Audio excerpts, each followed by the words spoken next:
person. Now that the serial disappearances case has been solved, no one's going to come after us for anything. Even without Silver standing guard, we can just completely relax. Why don't we stay and rest up here for a while? Even machines in Fontaine need to stop and recharge now and then.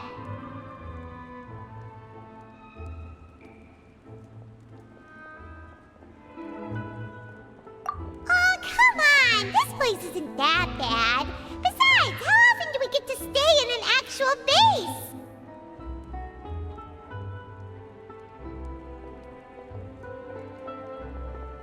Oh, fine.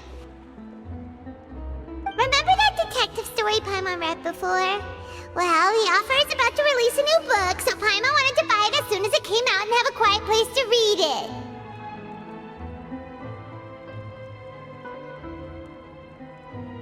Yippee! Then it's agreed. Come on, let's get some sleep. We'll need to be up first thing in the morning to get in line and buy a copy.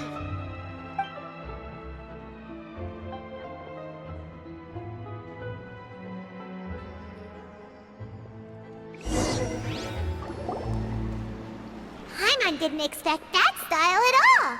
Even though it's a detective novel, it's also like a social documentary. Whew. It's actually pretty good. No! Paimon just spends a bit more time sleeping than you, that's all. Excuse me, but do you know if the Traveler and Paimon are lodging here? Huh? Who are you? Paimon doesn't recall seeing you before. Wait, you're not here to give us trouble, are you? A blonde traveler and a chatty little fairy. Phew, looks like I found the place. Good thing I asked the Spina di Rosula. Seems they sent me the right way. Hey, what do you mean by chatty? Paimon's always careful not to talk too much. Most of the time, anyway. It's an honor to meet you both. I was sent from the Palais Mermonia. Monsieur Nourilette wishes to see you. It seems he has something important to discuss in person. Nourilette? He wants to see us again already? Huh. We talked so much the last time we met. Has something happened since then? I am not privy to the details. It would be best if you came to the Palais Mermonia and asked Monsieur Nourilette in person. If you say so, but Paimon has a bad feeling about this. Now that I've delivered the message, I'll take my leave. Thanks! We haven't left the room for a few days, so we'll head over once we've freshened up a bit.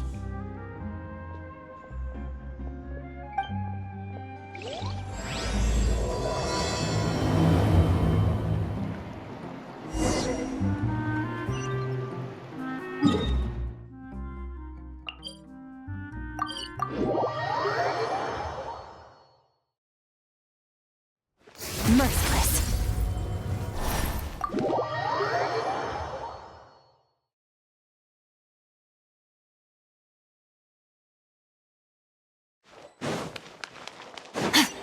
Merciless.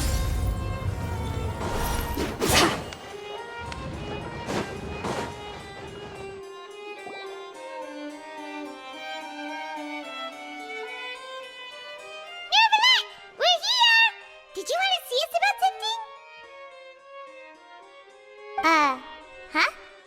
Why were you just standing there? You daydreaming or thinking something over? Yes, I did send someone to fetch you. But as for what I'd like to discuss next, well, I still have some reservations. Given that we've already made the trip here, you should just tell us. Bet you need us to help you with something, right?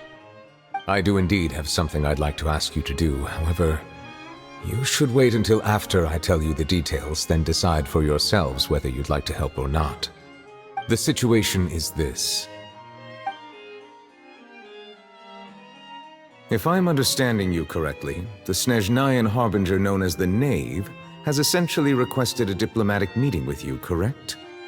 I heard that she was originally from Fontaine, but for her to suddenly arrive here and abruptly request such a meeting like this, I sincerely advise you to refuse her invitation outright.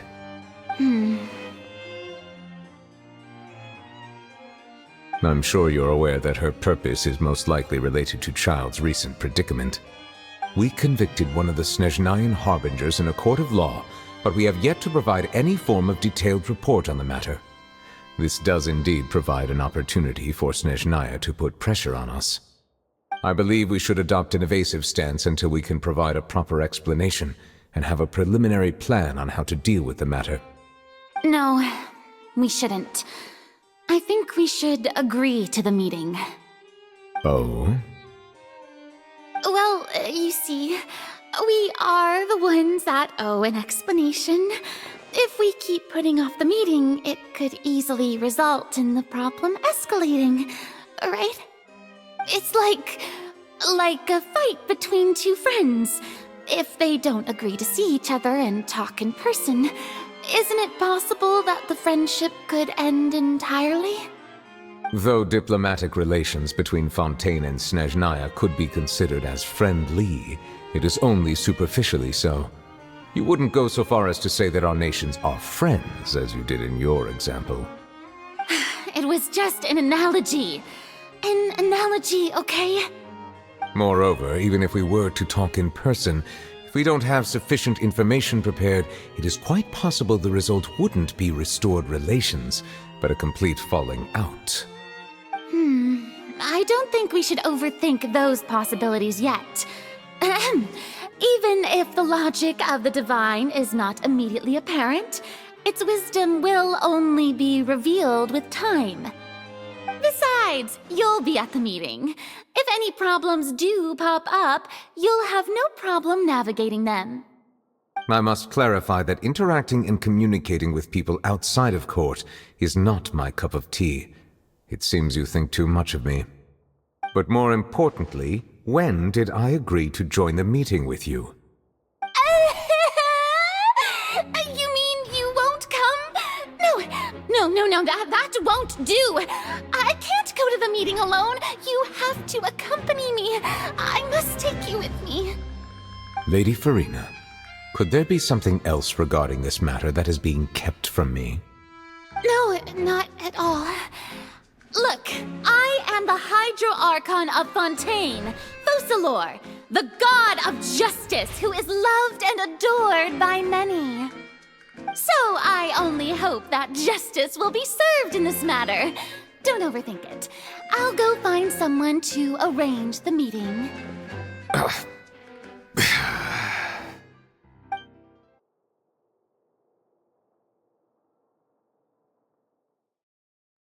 Though it could officially be considered a diplomatic conference, I prefer to see our meeting today as an ordinary tea party. I assume you see it the same way, Miss Farina?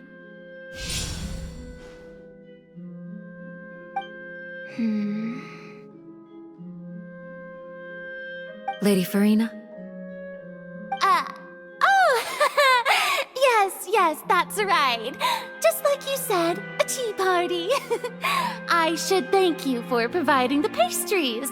They look delectable. To make this tea party even more lively, I've invited someone else to join us today. It's a pleasure to meet you, Monsieur Neuvillette. I was born in Fontaine, so naturally, there's no need to introduce the nation's revered Eudex to me. Hello. The pleasure is also mine. First, I would like to thank the two of you. I'm often away on business outside of Fontaine, and I'm told that the children of the House of the Hearth have been well taken care of by you. Oh, I'm not referring to when my children, Linny and Lynette, were falsely accused by you. Please don't misunderstand. The children of the House of the Hearth are often misunderstood, perhaps due to the reputation of the Fatui. There's no getting around that. All I meant to say is that Fontaine has been stable in recent years. The people are well off and the children lead happy, fulfilled lives. That is something truly worth cherishing, and no one wishes to disrupt such peace. Now then, you have come regarding the matter of Child, correct? Well, yes. It appears the ever-busy Udex Nouvillette doesn't wish to waste time with diplomatic pleasantries, and hopes that we can get straight to the point of our talk. Yes, as you surmised, understanding Child's situation is indeed one of the goals of this trip. As we are both diplomats from Snezhnaya as well as Fatui Harbingers, Child and I have always been colleagues. Were anything to happen in Fontaine, each of us would serve as the other's attorney to resolve the issue. So now, in my capacity as his attorney, I request that Child be turned over to Snezhnaya. We have a responsibility to cooperate with Fontaine and resolve what has happened to him together. The rules governing attorneys only apply before a trial has concluded. Since a verdict has already been rendered, we see the case as settled. I apologize for being unable to grant your request. An outright refusal. Very well. I respect all the rules of Fontaine's courts, just as I respect you as Chief Justice. Okay, why don't we back up a step? You don't need to transfer Child to us. I only request to enter the fortress of Meripede to see Child and confirm his condition. It's not like you couldn't even manage to fulfill a simple request like that. Right, Miss Farina?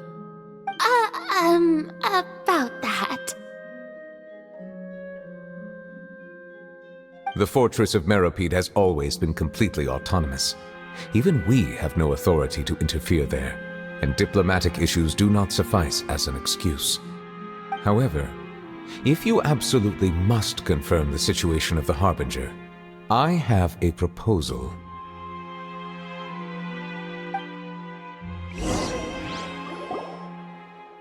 The knave showed up already?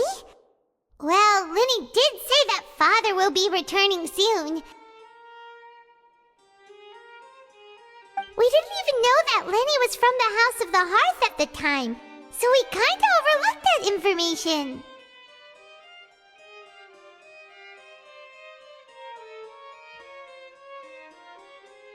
Yes, thank you for your kind advice. I'm well aware of the situation. I also noticed that Lady Farina acts a little odd and unnatural whenever I bring up matters related to the knave. Could the knave be threatening Lady Farina or something? If that were the case, then why wouldn't Lady Farina inform me? And what means could the knave possibly have to twist the arm of an Archon? So maybe that's not very likely. Even though Farina can act a little weird at times, she's still an Archon. In reality, this problem is even more thorny than it appears. According to reports from the fortress of Meripede, Child recently disappeared under mysterious circumstances.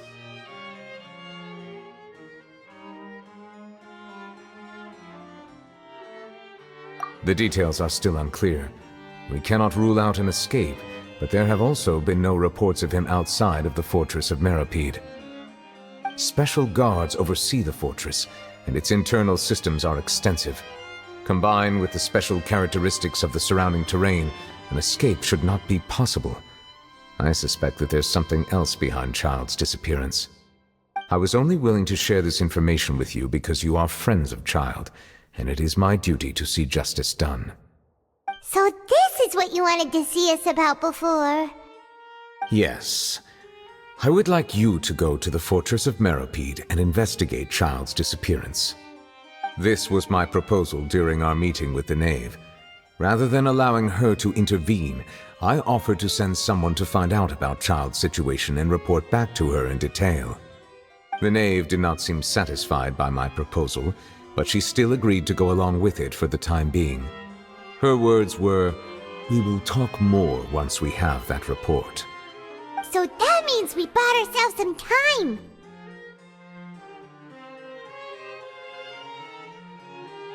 Firstly, you're already acquainted with Child. Your eyes may discern relevant details there that others would miss. And secondly, is the consideration of the unique nature of the fortress of Meripede.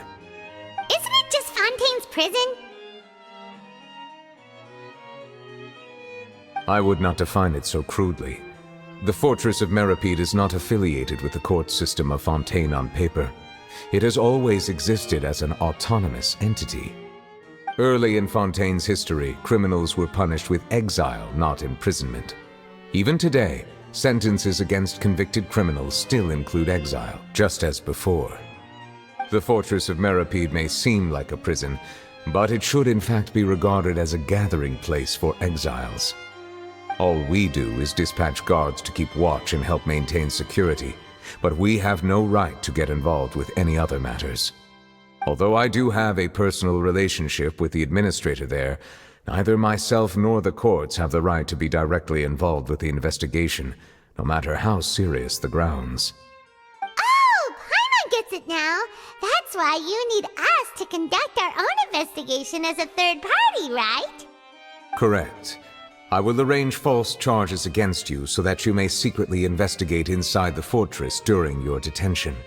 This will save us a lot of unnecessary trouble. So, are you two willing to accept my proposal?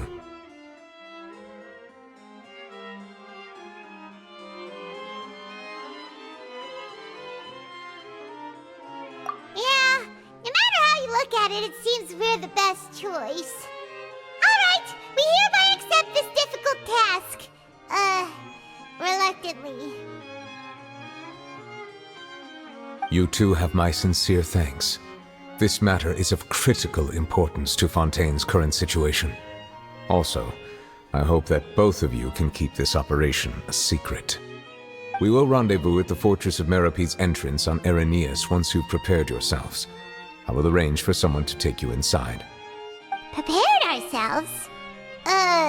Is there something we need to prepare?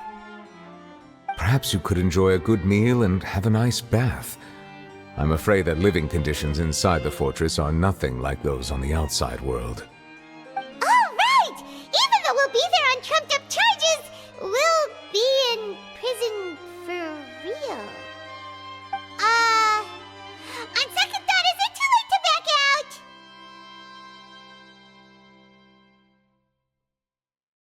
Please do not worry. Since you are sacrificing both your time and quality of life for the sake of delivering this report, you will be compensated according to the highest standards permitted to legal staff, regardless of the outcome. Now that's more like it! Come on, traveler, let's go eat the best meal we can find! We'll eat so much that we won't need to eat another meal for a whole month! Your treat! Are you leaving now? In that case, please take this cake as a token of my personal gratitude.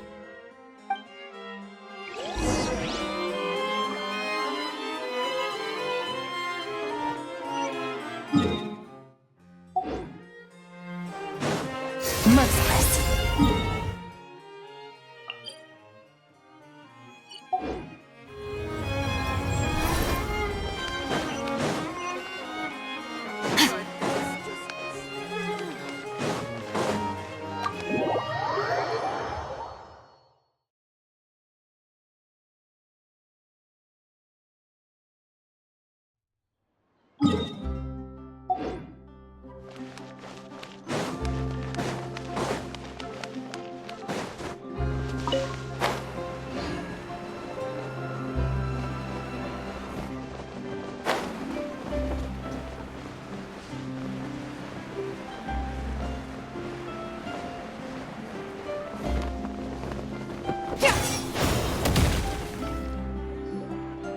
Paimon will have that, and that. Oh, and one of those too? No, Fontaine, thank you.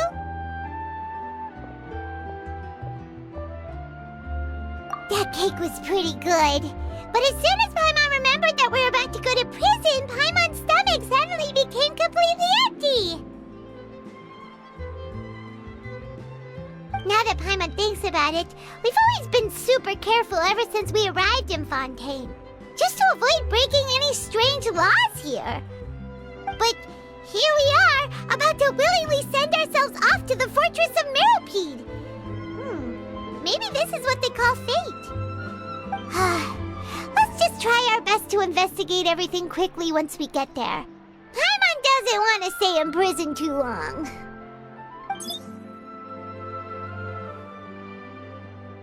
Oh, what is that I hear?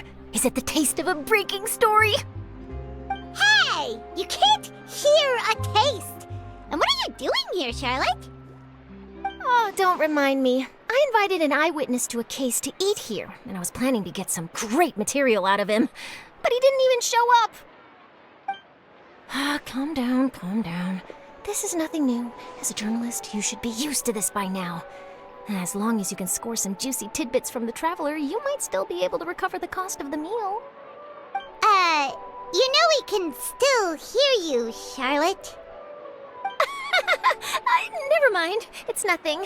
I just heard you mention the Fortress of Meripede. You didn't commit a crime, did you? Please tell me all about it. No way! We would never! We're just going there to...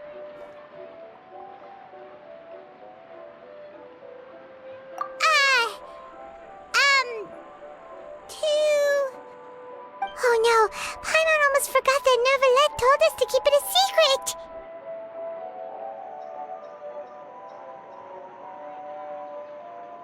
Huh? You're being arrested for that? Oh, but now that I think about it, I suppose that's not completely unreasonable. That's pretty despicable, almost as offensive as committing theft. Oh, you mean Paimon really did something that serious? Sorry, Paimon really messed up. In that case, it's nothing particularly newsworthy after all. Oh, how disappointing. All right, there's still a chance. Since you're going to be at the Fortress of Meripede, would you be willing to help me gather some material for a story? About that, Paimon doesn't think we'll have any time. Oh, it's nothing difficult. All you have to do is think of a way to get some time face-to-face with the warden of the fortress. He was awarded the honorary title of Duke in Fontaine. Sounds really cool, huh? Only those who have made significant contributions to the nation have been conferred this title. It's incredibly rare. On top of that, the Fortress of Meripede has never been under the jurisdiction of the courts. Practically nobody, including journalists like me, knows anything about the person in charge there. Oh, if I could write an exclusive article about him, I bet it would sell a boatload of papers. You make it sound easy, but it really depends. Of course, I wouldn't ask you to do it for free, so this meal is on me. Alright, you got a deal. We'll do anything you want. Then it's settled. The food should be here any second, right? Huh? Wait, just how much did you order?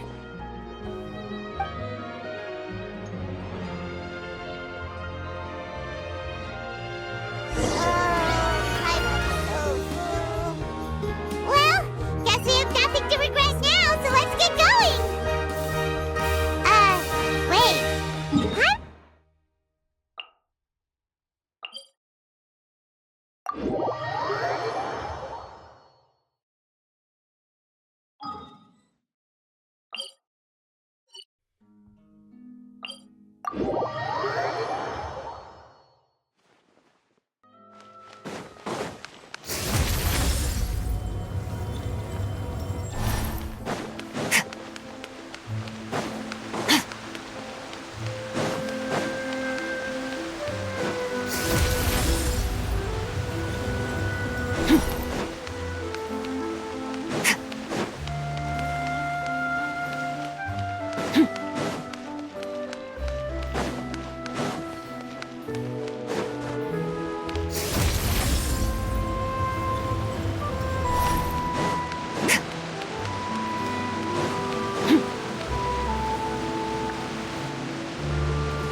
You have come, just as promised.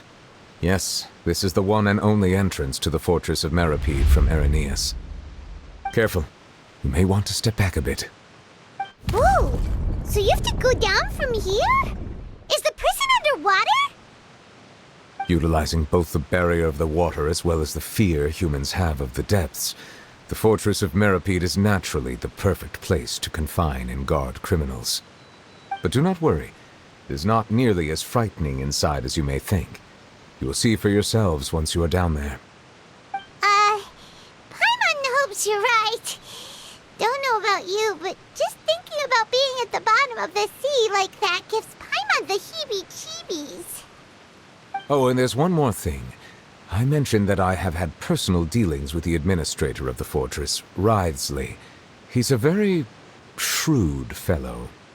Yeah, we heard about him too. He's that Duke, right?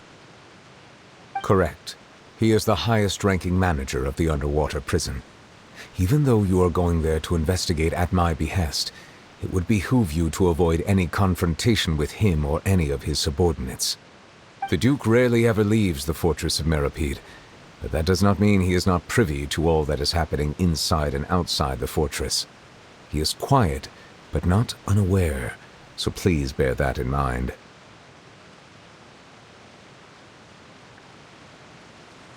All right, that's about all the time that we have to talk privately. I'm counting on you two. Don't worry, we won't let you down. Good. Madeline! I'm here, Monsieur Nervalet. These two are the newest convicts, I presume? Don't worry, they won't escape on my watch. Like we would try. Please follow me, you two. I'll process your paperwork for entering the Fortress of Meripede.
Merciless.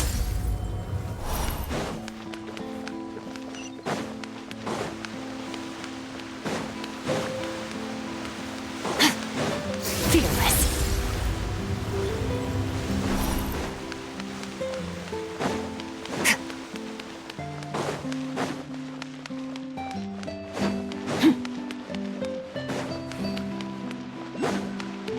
Fearless.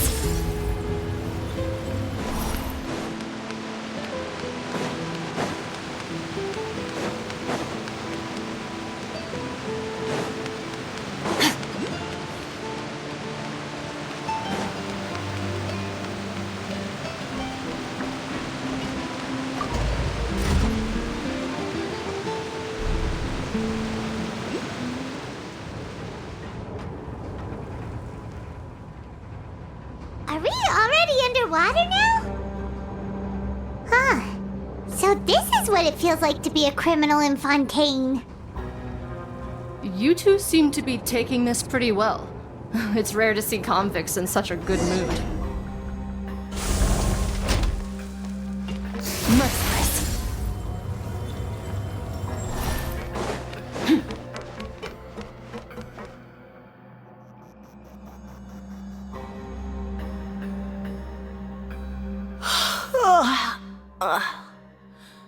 Oh, it's you, Madeline. Why'd they make you make the trip down here today? Monsieur Nervalet personally requested I escort these two convicts. I suppose he was concerned others might not be up to the task. Well now, aren't you the lucky one? Must be nice to be on good terms with the big shots like the Chief Justice. The only people I get to see every day are the new inmates. Well, have you tried service with a smile? Who knows, it might help your professional reputation. Yeah, right. As if. Every criminal comes through here looking miserable. How can I smile with such a toxic work environment? And even if I did smile at them, The convicts would probably just think that I'm some freak getting some kind of twisted enjoyment from their pain. Oh, she's got a point. Well, I've finished transferring you. You two will register here, and Marette will guide you through the remaining procedures. Yep, I'll take it from here. You head on back to that bright and sunny world above. Okay, let me see. You are the Traveler and Paimon, correct?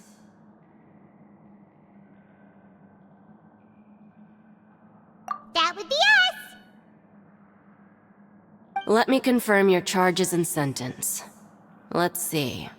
You two are charged with eating a cake specially prepared for the Archon by a Snezhnayan envoy without the Archon's permission, thereby incapacitating the political center of Fontaine for a brief period. Sentence: 45 days?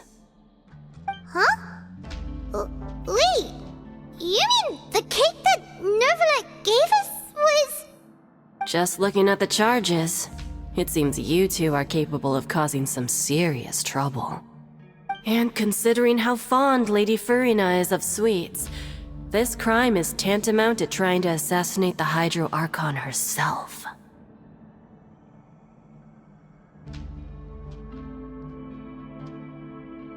Now I've seen everything. Anyway, we still need to finish processing you before you can enter the Fortress of Meripede. Please stand in front of the board over there. I'll take your mugshots with my camera. Oh, all right.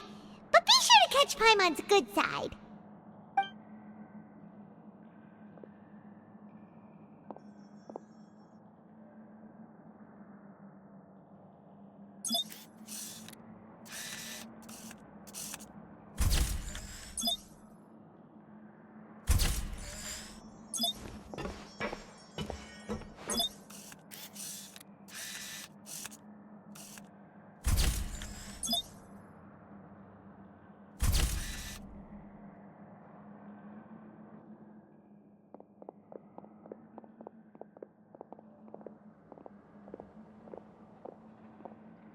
And we're done. Thank you for your cooperation. Next, someone will be along to guide you inside the fortress. Please be sure to cherish this opportunity for rebirth.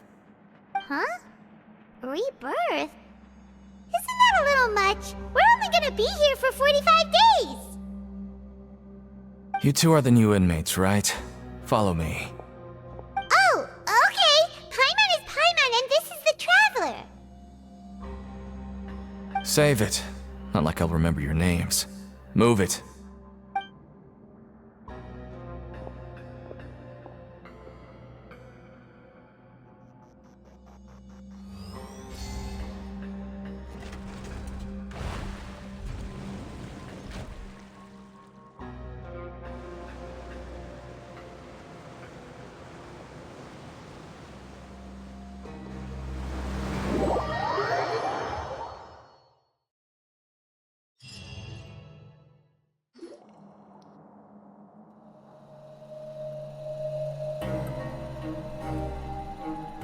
So, are you one of the guards here? Is there anything we should be careful of while we're here?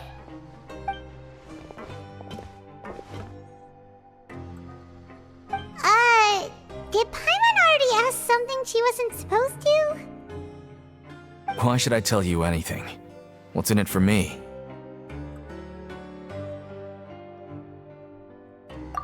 This is exactly why I can't stand you fish. I wouldn't even be doing this if it weren't for the credit coupons. Credit coupons? Alright, seeing as you're not the annoying kind that's getting dragged in here crying and blubbering, I guess I can tell you a few things. But next time, it'll cost you some coupons. Mora means nothing here. Here, we use credit coupons. Coupons can get you almost anything in the Fortress of Meripede. Desires? Fulfilled. You want power? No problem. Coupons can even change fate itself. So, credit coupons are a currency that can only be used here? It's not as simple as that. Like Moret said, everyone gets a chance at rebirth. No matter how much money or power you had before, it means nothing once you set foot inside the fortress of Meripede. You have to start over and earn your coupons. Everyone starts from the same place, and you have a chance at a new, less terrible life. I guess that's the real purpose of the coupons. They symbolize true fairness and true justice. And this is also exactly why so many criminals choose not to return to the outside world, even after they've served their sentence. Oh, so that's what the Fortress of Meripede is like. Huh. Paimon was under the impression that it'd be more like a prison. It certainly ain't all sunshine and roses here, but it's also not the worst place to be. You'd better take a good look at the scenery now. It'll be the last chance you get for a while. After being away from the sunlight for so long, even the terrifying depths of the sea start to feel like home. It just stops feeling oppressive, you know? Oh, I'm actually an inmate like you two. Welcoming newcomers is a job I've picked up to earn some extra coupons.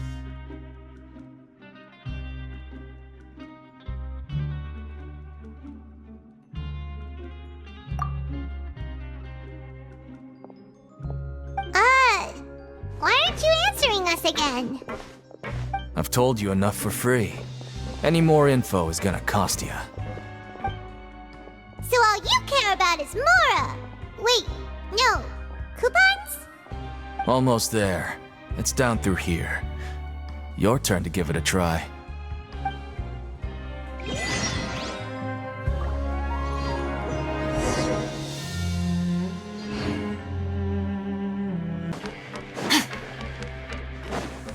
Merciless.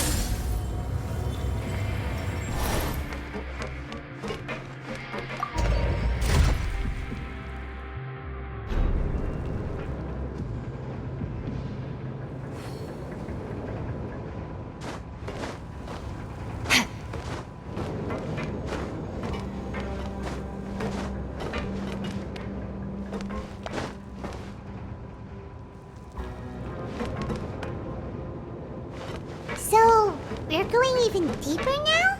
Just how deep down are we? It's like a metaphor for your previous life, isn't it? Our lives weren't that bad.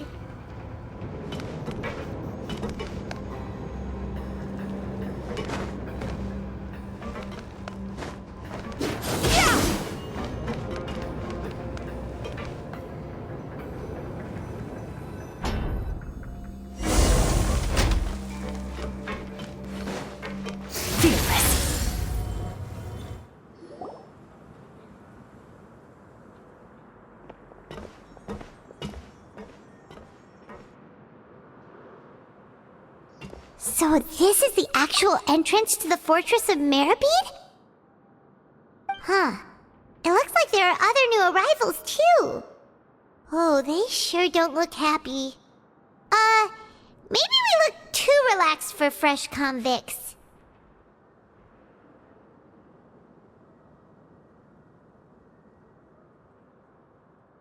Oh, right. We're on someone else's territory now. We need to think of a good way to act like criminals to get by. If we're discovered, even Neuvillette might not be able to rescue us. Hey! Don't scare Paimon! Oh, Paimon's not ready for all this. Look, I don't really know you, and I have no idea what kind of crime you committed, but you wouldn't have happened to anger someone important, did you? Someone important? Paimon doesn't think so. Wait, why are you suddenly trying to talk to us now? Now's not the time to worry about that. Anyway, it's over there, so you just go on over there by yourselves. I've done my job, so good luck. What was that all about? Wait a second. Are there usually so many garter mechs around here?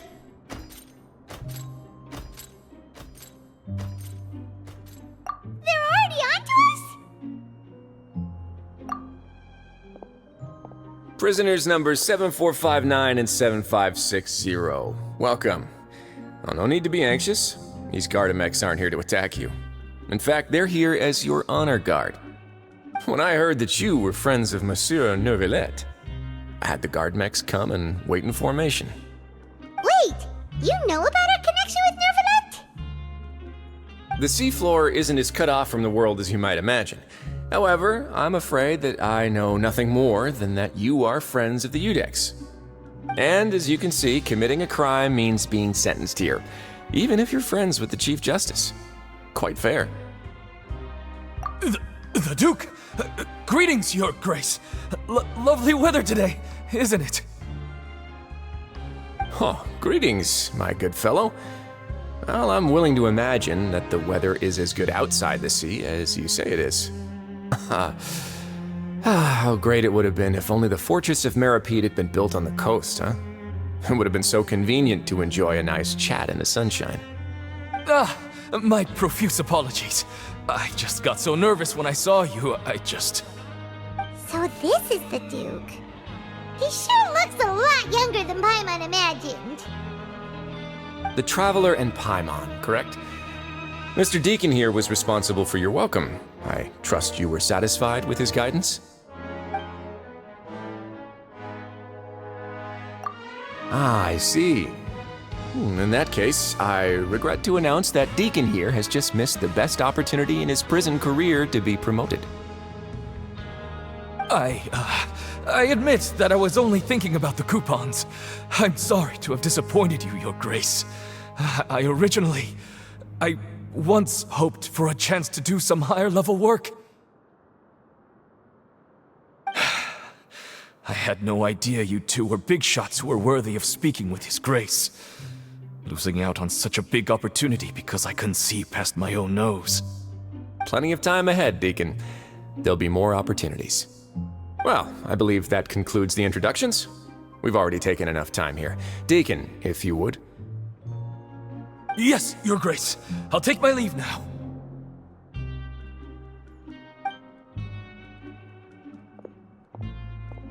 Please, follow me. To make you feel more welcome, I'll show you around the various facilities of the Fortress of Meripede. I hope it'll help you adjust to life here. He's going to personally give us a cure? Huh. Paimon can't figure out what this guy's thinking at all. No wonder Charlotte's so interested in him. He's one of those mysterious types. Alright, let's keep up with him.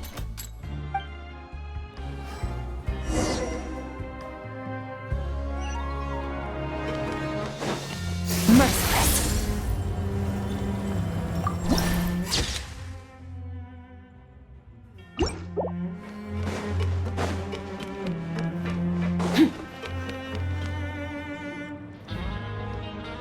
There's no need to be so reserved. The label of criminal is nothing but one of many identities, and being criminally inclined here at the Fortress is just one of many ways to survive. Is it really okay for the Warden to think like that? We're real criminals, you know. What if we're too difficult to handle? Well, then maybe you'll be able to carve out a name and a place for yourselves in this underwater world, But before you go in swinging, please remember that in the Fortress of Meripede, it's better to not cause trouble for yourself or for the guards. Now, we've arrived at a very important place, the Coupon Cafeteria. You can come here and claim one welfare meal each day. Welfare meal? You mean it doesn't cost anything? That's right. Criminals are essential to Fortress operations, so we must guarantee that they at least have the basic means to survive. But that's not how it was. Back in the day, it cost you credit coupons just to get a cup of water here. For fish like you who just arrived with nothing, you'd have to go to work hungry until you earned enough coupons to eat. It was only after His Grace became the administrator that we got the free meal rule. Now everyone gets a square meal every day, even no-good slackers who've never picked up a wrench in their whole lives. Nobody starves to death here. In the Fortress of Meripede, credit coupons are the only currency, and everything must be purchased.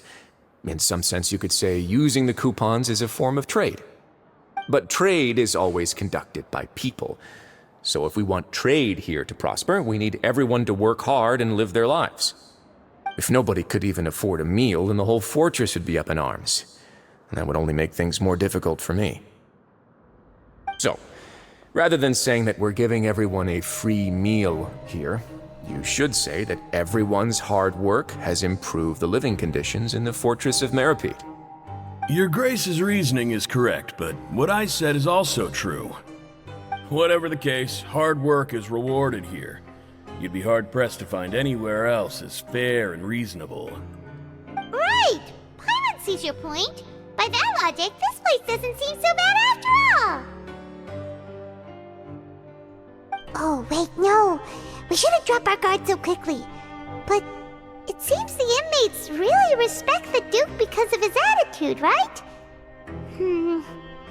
We should still try to verify the truth with our own eyes. Let's continue this way.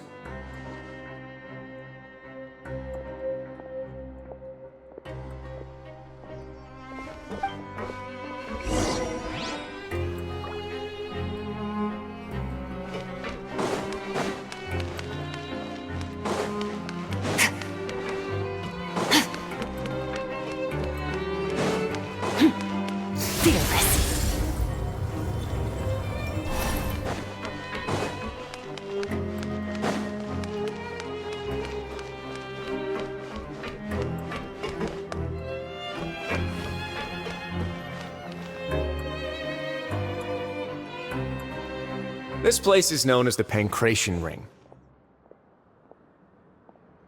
Sometimes we have criminals who have more energy than they know what to do with. Their daily work alone isn't enough of an outlet for them. So, instead of leaving them to their own devices, we've provided them with this dedicated venue. This way, nobody will get involved unless they want to be. Pancration matches? And you can earn extra coupons? Oh, what do you think, Traveler? Interested? But I must warn you that your sentence will be extended if you fail to restrain yourself and end up seriously injuring or killing your opponent. So, did you set this place up too? No, actually. I just granted approval for the organizer to use this area to build the ring, and I collect a portion of the proceeds in return. Of course, the fees are also quite useful. Oh. Do you mind if we ask what they're used for? Sure. Ensuring personal safety, maintaining the arena, and resolving any conflicts that arise. Why? Are you interested in how to manage a pancration ring? Oh, no. Paimon was just wondering if that's how you paid for everyone's welfare meals. A reasonable guess. I see you have a talent for entrepreneurship. Oh, you hear that? Paimon has a talent! So we can start a business here? That is something you can discuss between yourselves later. Let's move on for now.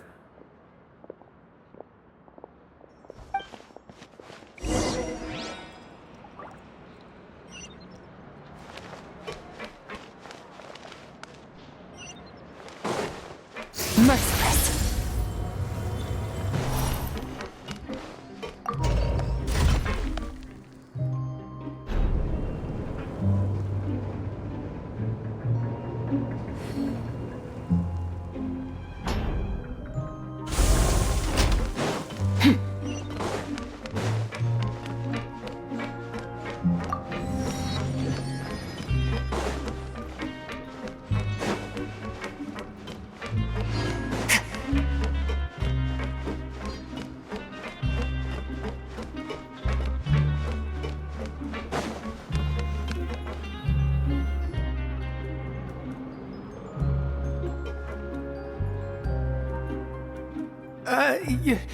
Your Grace. Good morning. I mean, good afternoon. No, wait, what time is it again? What time indeed? Time waits for no one, so it's best to keep an eye on it. My apologies, Your Grace. Jeez, that guy's so nervous he almost forgot to breathe. Sorry. Forgive my manners. These are the dormitories, which is where inmates sleep. The guards will inform you where your bunk is later. In the Fortress of Meripede, criminals usually spend most of their time in either the production zone or the sleeping areas. The production zone? What does it produce? Is that where we'll be working? Not necessarily. Though working in the production zone is the most reliable way to earn credit coupons, if you have other skills, you can skip your shifts to earn them in other ways. Wow. Wait, you're the manager of this place, and you're just telling us to our faces that it's okay to skip work? The fact that the Fortress of Meripede has continued operating completely autonomously is proof enough that most people are willing to work honestly and earn a stable income. As for what we produce, many of the clockwork machines seen all over Fontaine originate from our workshop. Therefore, the Fortress of Meripede is not only a place where criminals serve their sentences, but also a giant machine factory. There's no need for me to get into specifics about the production process now. You'll experience it all firsthand when you report for work tomorrow. Let's move on. The tour continues over this way.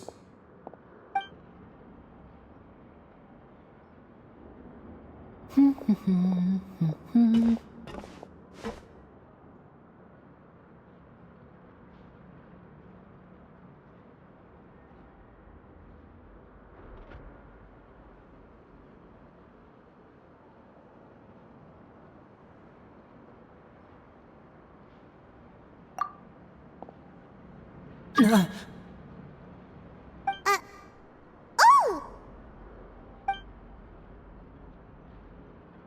Oh, you really scared me there.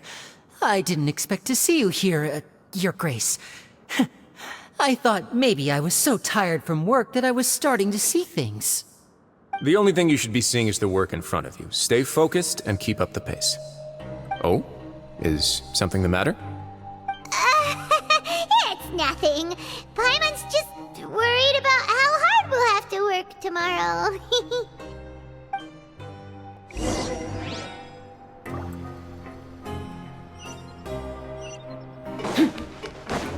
Merciless.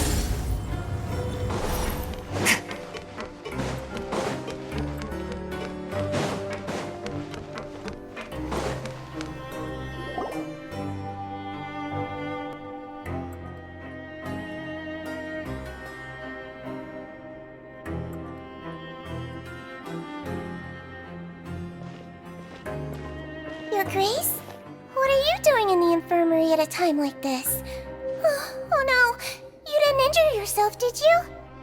Not yet, unfortunately for you. But thank you for your concern, Sigewin. Oh, then you must be here for those two. Allow me to introduce you. This is the infirmary, and Sigewin here is the Fortress of Meripede's head nurse. Hello, new faces. They call me the head nurse, but I actually handle all the nurse-related work all by myself down here. Since you seem to have some rare downtime with no patients, perhaps you could find the time to join us for dinner? Oh, then these two must be some important convicts. Sure, I'll join the welcome party. Thank you. Your presence will be the pièce de résistance for today's tour. Oh, so the tour part is over now? I believe I've already covered the primary aspects of life here in the fortress. As for your work, there'll be someone else to guide you through the details. Is there anything else? I seldom conduct tours, so why don't you just ask if you have any questions? Well, this is our first time here. Paimon's not sure what to ask. Then let's head back to the coupon cafeteria. Maybe a meal will help you think up some questions. You should at least try to be excited. Our free meals are actually pretty good here.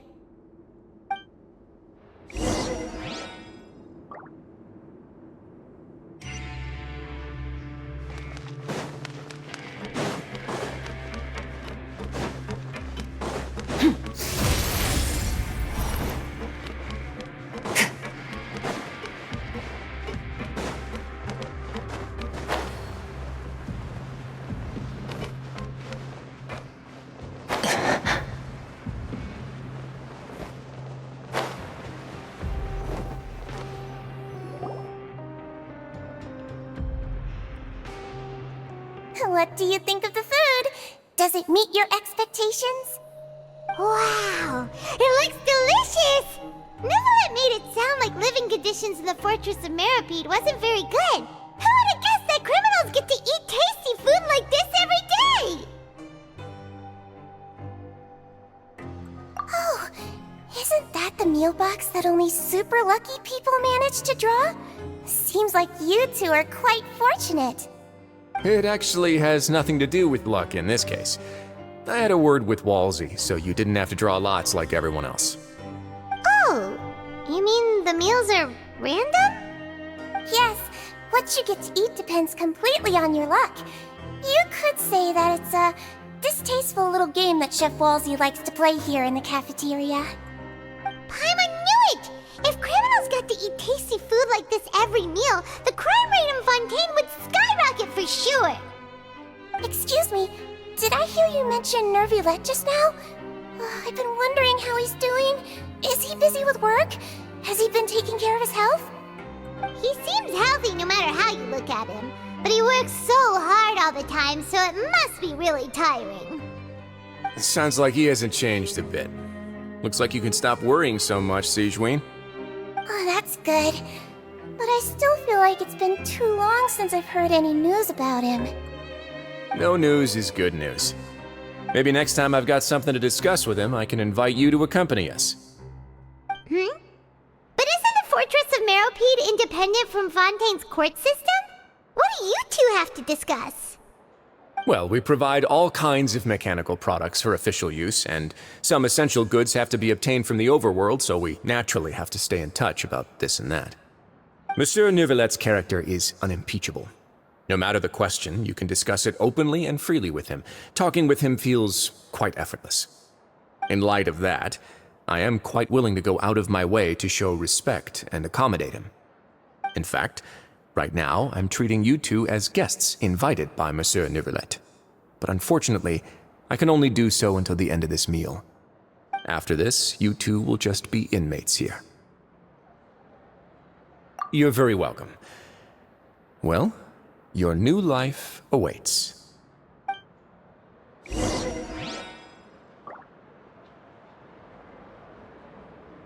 Grab yourself a welfare meal. Merciless.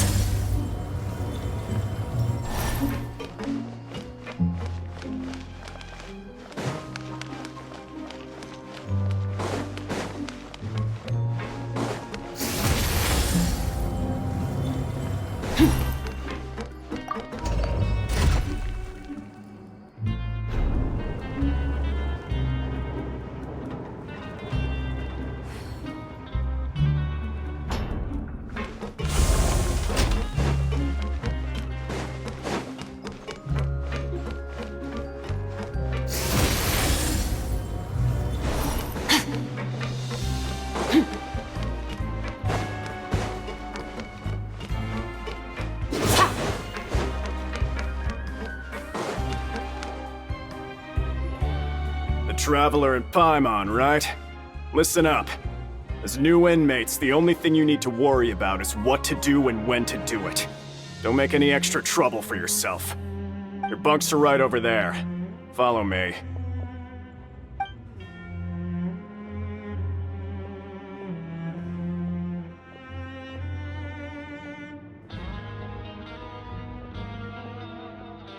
Whew. So this is where we'll be sleeping from now on. Oh, Paimon can't believe this! The days of staying home and reading detective stories are like a dream now. By the way, Traveler, we saw a lot of things worth investigating just now.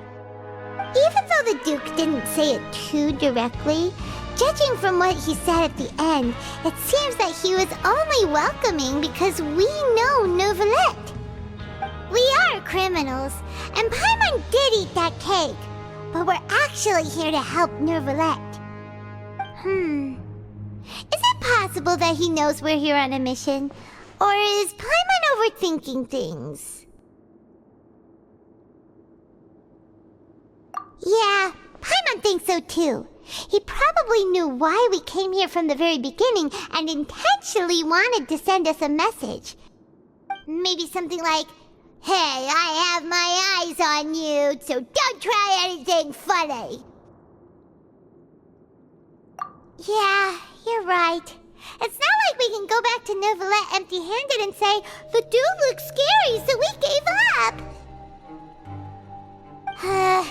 And besides, the Duke said that he was willing to go out of his way to show respect for Neuvillette, right?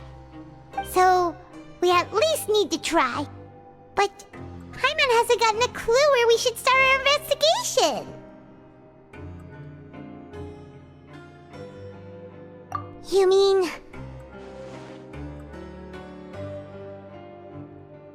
Yeah, that's what Paimon was thinking too! Paimon almost spilled the beans when we ran into him. Fortunately, based on his attitude, it looks like the Duke sees Linny as just another inmate. We worked so hard to help clear Linny and Lynette's names, and yet we turn around and BAM! He's in prison anyway! Oh, right! Linny and Lynette are from the House of the Hearth. They work for the Knave, so they could be here to investigate too!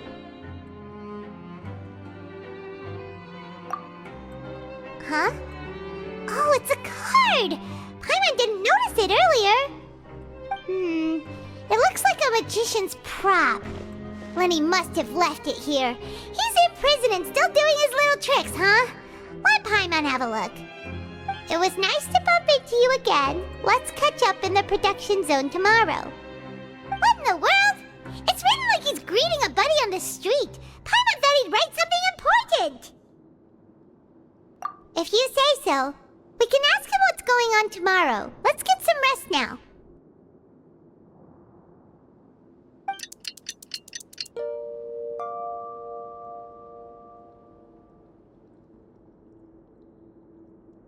Hey, you're finally awake!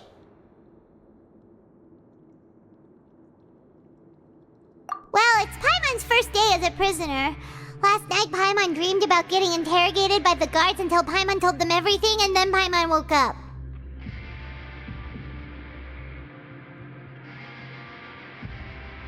Hey, come on! It's just a dream, okay? Paimon wouldn't really squeal. Maybe. Hey, lazy bones! What are you still doing here? If you don't want to starve, then get yourselves over to the production zone. Sorry! We're going right away!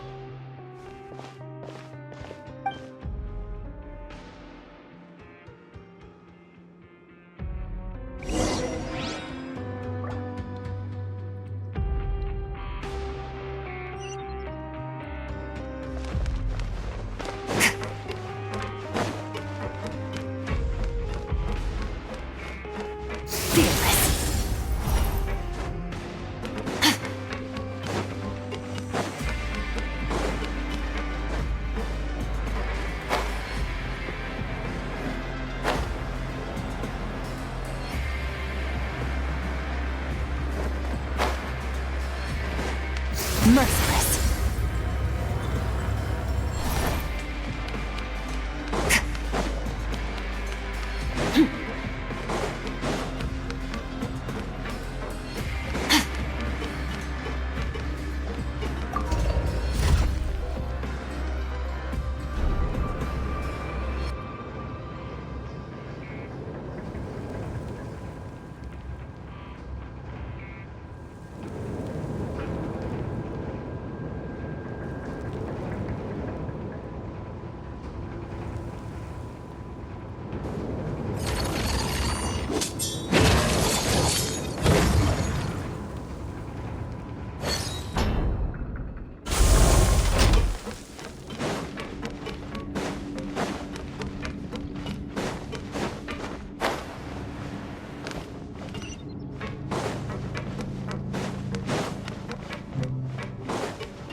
Ah, you must be the catch of the day. Looks like you've got some luck getting assigned this space. Yep, we just arrived yesterday and... Don't interrupt me when I'm speaking! Yes, sir. Listen carefully to my instructions. I don't want any mishaps. Every machine here is worth more than the both of you. Working around these machines can be very dangerous. Do your job well, and you can eat in the cafeteria after your shift. Get sloppy, and you dine in the infirmary. Anyway, the Fortress of Merope doesn't want to lose a single one of its machines. And it also doesn't want to waste the production potential of any inmate. You got that? Got it! Your job is to use the machine over there to process widgets. Watch carefully, and make sure you step on the pedal at the right time. If the machine gets jammed, then give it a little maintenance with your fist. Here, take this. Bring me the process widgets, and I'll give you some credit coupons in exchange.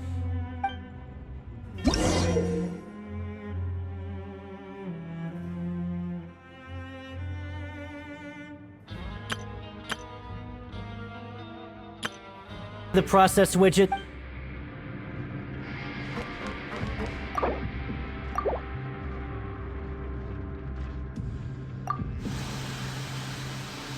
the widget is hot enough to glow, jump to step on the pedal and hit the widget with the hit.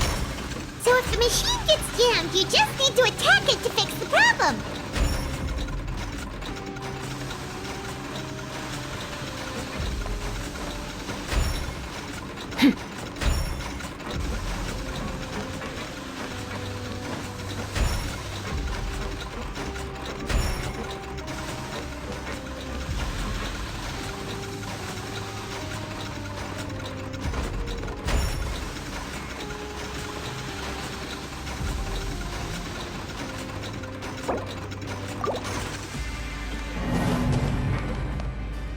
Bring me the process widgets, and I'll give you some credit coupons in exchange.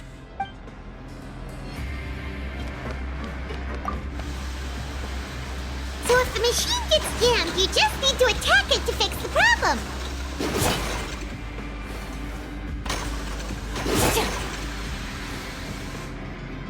Once the widget is hot enough to glow, jump to step on the pedal and hit the widget with the hammer.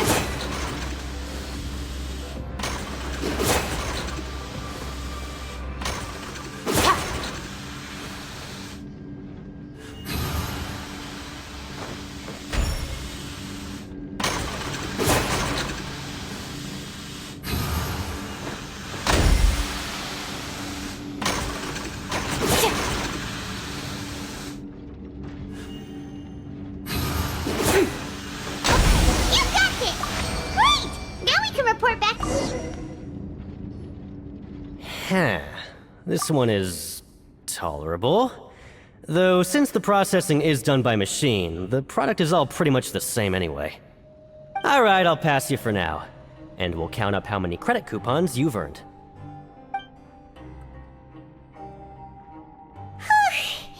Paimon's exhausted. We're done now, right? Oh, that foreman. He's so scary that Paimon couldn't even speak. Ugh. Even though Paimon's starving and wants to head straight to the coupon cafeteria, we still need to meet Lenny first, right? He probably just finished up his work, too. He should be around here somewhere.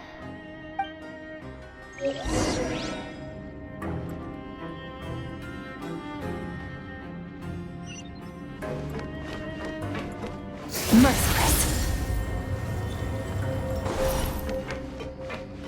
Lenny? Mr. Magician? Where are you? Oh, this had better not be some disappearing act. He doesn't seem to be around here. Let's try looking somewhere else.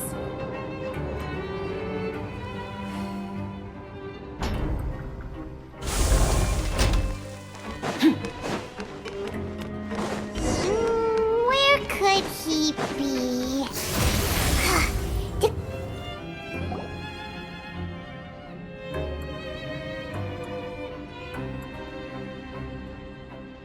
Hey, over here. Oh, you scared Paimon! How did you appear out of nowhere like that? Oh, you scare so easily now?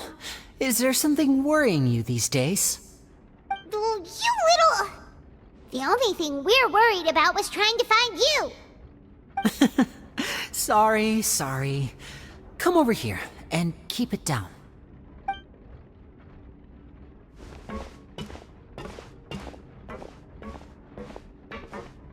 Oh, Lynette! You're here too! You two really are inseparable. That's right. My brother simply can't stand to be away from me. It's not just Lynette. Fremine is also here. Do you still remember him? Oh, you mean that diver from the House of the Hearth, right? Paimon remembers seeing him in the court of Fontaine before. Now hurry up and tell us, how did you end up as criminals this time? We fought so hard at court to prove you were innocent, but now it looks like our incredible court battle was for nothing! Sadly, even the teeniest of things can land you in prison these days. I put together a street performance and used the popularity we gained from the Opera House incident to attract a big crowd. And then? Next, I invited several audience members to participate in the show. And then, with the entire audience watching, their wallet suddenly disappeared. My brother was charged with theft, and I was charged as his accomplice, having assisted him in his crime. It really isn't that bad. The missing wallets are all in the leftmost drawer of the Maison Gardiennage's big filing cabinet. We just need to see how long it takes to discover them. Yep, we should be released then. In terms of the magic trick itself, I think the performance went perfectly. Leave it to Lenny to magic himself into prison. Indeed. Last time I hid my identity from you, I promised that I'd tell you absolutely everything if you were angry about it. No more secrets. So I don't plan on keeping anything from you this time either. At the moment, the House of the Hearth's interests don't conflict with yours at all. We were instructed by the father of our house, the Knave, to come here and conduct an investigation. Told you so! See? Paimon guessed right. As for what we're investigating, perhaps you haven't heard, but the fortress of Meropide hides a secret. Some even say that the entire fortress exists just to protect it. The House of the Hearth has been investigating this for a very long time, trying to uncover its mysteries. But recently, all of our informants, including the ones that had infiltrated the guards, suddenly vanished and have not been heard from since. We believe that this is a direct provocation, and it's the reason why we came here. Father has somehow managed to confirm that Focalors does not have Fontaine's gnosis. Huh? How did she manage to learn information that important? Father has her ways. Many of them are beyond our imagination, and we've never had the chance to see her at work. But we trust her conclusions. It was this information that led us to suspect that Fontaine's gnosis might be in the fortress of Meropide and is related to that secret. So it's all about the Gnosis again. Well, that's about it from our side. How about you two? Did Monsieur Nervulette send you here? Bingo! The Knave has been applying a lot of pressure. She wants to know what happened to Child, so we came here to investigate. Traveler, are we allowed to tell them? You don't need to worry too much about that. She's just asking for a report on Master Child's predicament as a means of pressuring you. Father used this situation as a pretext to negotiate with two high-ranking officials in the court of Fontaine. She actually just wants to be able to make concessions on this matter for gains elsewhere, almost like a bargaining chip. Sometimes you need an excuse to do things you otherwise couldn't. And a harbinger is more valuable than you might imagine. Of course, it's not a complete farce. If we do manage to find out what happened to Master Child too, then diplomatic relations with Fontaine could improve, and Snezhnaya might even be able to adjust its stance a bit. Is it just Paimon, or does it feel like we're the only ones who actually care about Child's situation? The relationship between the Harbingers must be as bad as ever. I wouldn't go that far. Father just has different standards than we do when it comes to what can be sacrificed for an advantage. By the way, I have a suggestion. Why don't we team up? Even though we have different objectives, we're both here to investigate the fortress of Meripede. It would be more efficient for us to work together. As you know, the House of the Hearth has many reasons to seek the Gnosis, but our highest priority remains resolving the prophesized crisis. You can trust us on that.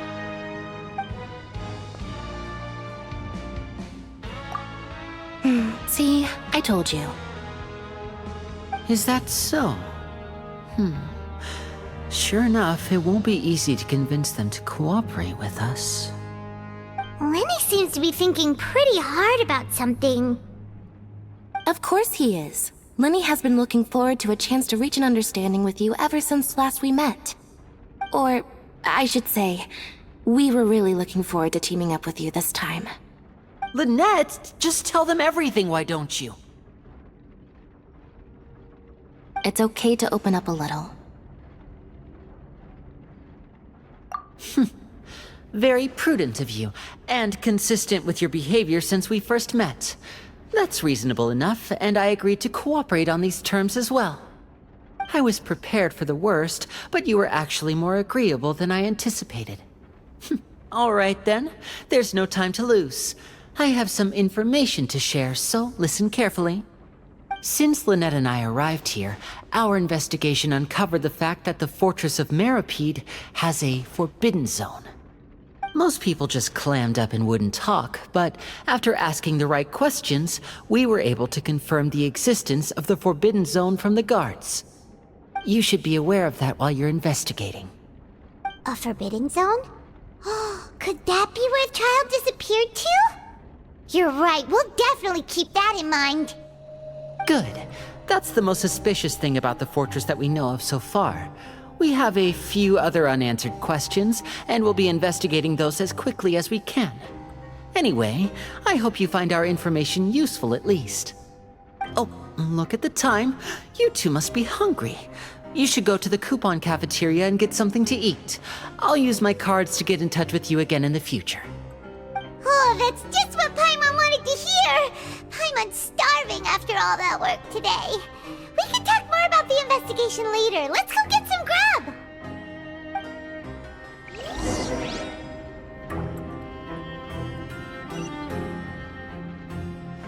Merciless.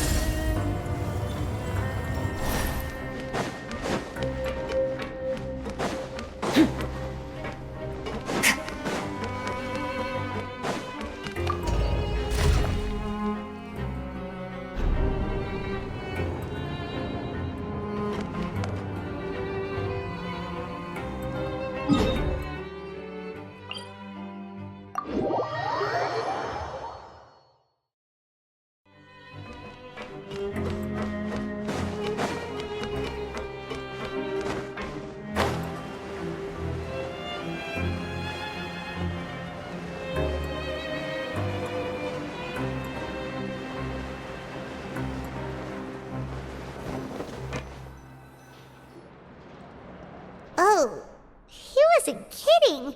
Today's meal is nowhere near as good as last time.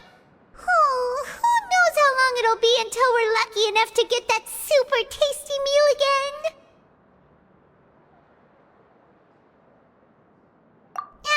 Forget about it then. We'll just deal with the regular food for the time being. Let's just get out of here as soon as possible. But life here doesn't seem all that bad. Other than the foreman being kinda mean and the work being pretty tiring. You think so, mate? If I had a coupon for every fish who said that. Seems you fishies still haven't learned your lessons from your life up on the surface. If you take things at face value, then by the time you reach a dead end, you won't even know how you ended up on that road in the first place.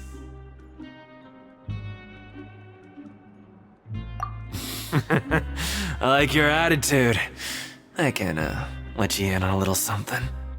Everyone's been telling you to just follow the rules and not cause any trouble for yourself. Am I right? But what they don't tell you is that the rules aren't exactly what they pretend to be. The rules for being a prisoner. The truth is, this place has a lot of hidden rules. Huh? Hidden rules? What do you mean? Not everyone knows about those rules, but whether you know them or not, once you break one, you might encounter something even worse than death. Really? Oh, now you're really scaring poor Paimon. Don't joke around like that! Of course. And I'd say that just disappearing would be one of the better outcomes. Oh, you mean that if there really are hidden rules, then Child's disappearance might have something to do with that? In that case, would you tell us some hidden rules? We definitely want to avoid breaking them. Come on, mate. This is valuable information. The difference between life and death. Do you really think you can just ask and I would tell you? Paimon understands, but we don't have many credit coupons yet. Yeah, I know. Not like I'm going anywhere. Just come talk to me after you've saved enough. Moreover, you're new fish, freshly caught, and completely out of your element. What'd be the point in even telling you anything before you've gotten a handle on your new lives? Come and find me once you've been here longer. I'm usually around the rag and bone shop. Just call me Vidoc. Bye-bye now.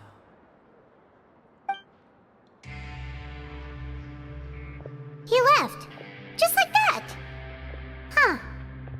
Do you think he's just trying to scare us into buying fake information from him?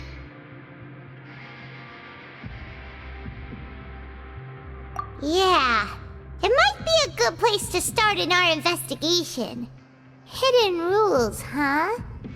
But, like he said, we don't have any coupons and we're still not familiar with this place. Oh, there's nothing we can do about it now. We were so busy talking, we almost forgot to eat! Even if it's not the best, it's probably better while it's warm. Come on, dig in before it gets cold!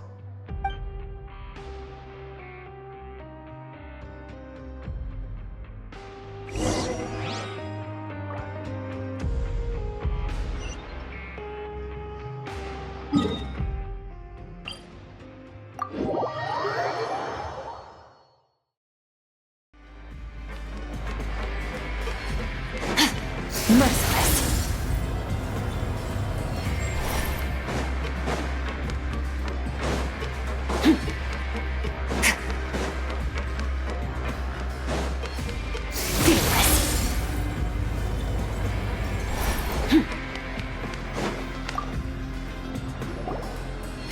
So Paimon just confirmed with the guards that our shift is set for every morning, and we're free to do whatever we want all afternoon. But it seems like most of the other inmates choose to continue working through the afternoon to earn more credit coupons. Oh, and they also said that you can use coupons to skip work in the morning and free up your time. They weren't kidding. Credit coupons really can be used to do anything here. Paimon's so tired. And we'll need to wake up and go to work in the morning. Without any credit coupons, it's not like we can really do anything else. Nighty-night, Traveler. Paimon hopes we can keep making progress on our investigation tomorrow.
have something on your mind.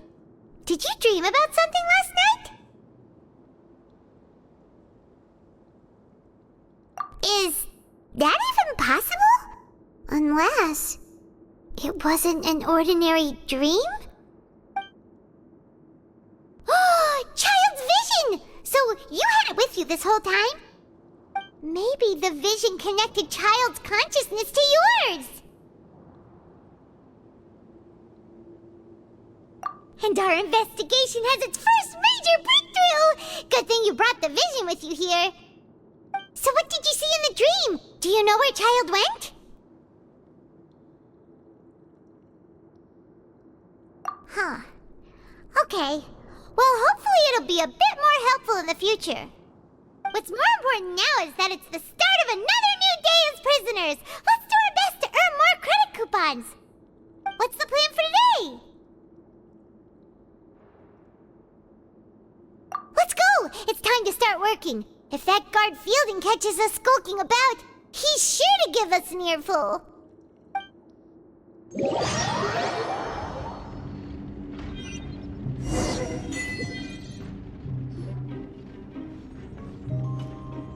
Look who decided to show up! Get your butts in gear and get to work. Time's a-wasting.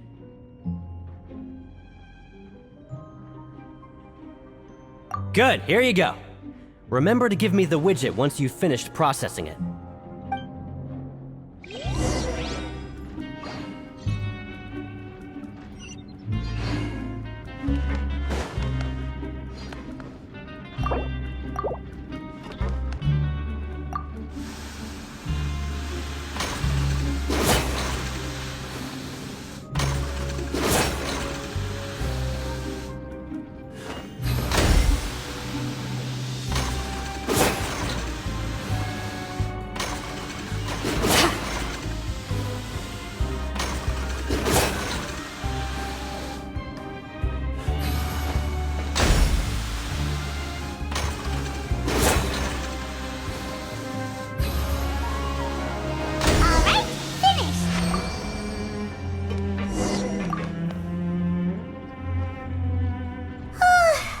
I'm on speed.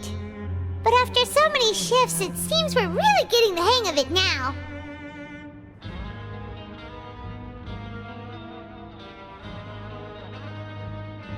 Hey there, fellow shiftmates. I saw you finished your work, so I thought I'd come over and say hi. Oh, hey there! We've seen you before. Your assigned workspace is really close, isn't it? That's right. The name's Rowan. This past few days, I couldn't help but notice the new faces working nearby. I guess we were destined to meet. I've been working here for almost 15 years. Even the foreman, Grainville, always calls me Chief. Whoa, you've been working here a long time, Chief.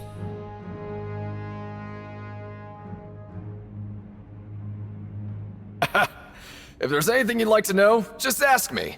I know the work here in the production zone better than the back of my hand. Alright, Chief. We'll be sure to come to you first.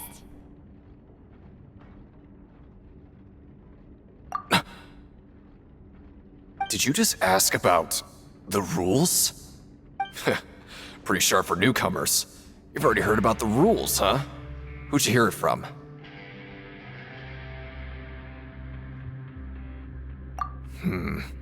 Alright. Seeing as I'm the one who came over here, you're already calling me Chief. I guess I can tell you a little. Truth is, you two keep working like this, you might be putting yourselves in danger. Huh? Wait, there's even a rule about that? What would have happened if you never told us about this? Well, it's usually not that easy to break one on accident. The conditions of the hidden rules are usually pretty specific. But once you do break one, bad things happen. If you work continuously in the production zone for 3 days, and if all you do besides eating and sleeping is just work, then something bad will happen during lunch on the 3rd day. Huh? Like what? Oh, don't scare Paimon! If I knew that, then I wouldn't be standing here talking to you, now would I? You mean, even you have never tried working 3 days like that before? There's actually a legend about this rule. They say that there was a worker who worked way harder than me. He was both efficient and eager on the job, and most other workers couldn't hold a candle to him. One time, he tried to test his limits and worked as long as he could. Then during lunch on the third day, he disappeared into thin air, as if he'd evaporated. Later, some people went and asked some of his past friends about him, but they said, never heard of the guy. What the? How could that happen? Unfortunately, we were assigned different production zones. I never saw for myself what he looked like. Wait, are you thinking that it was...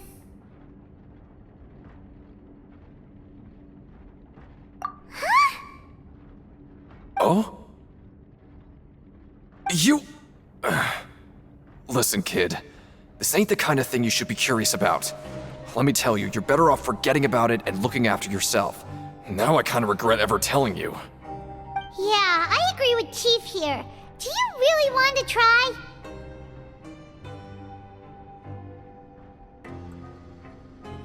Alright, if you insist.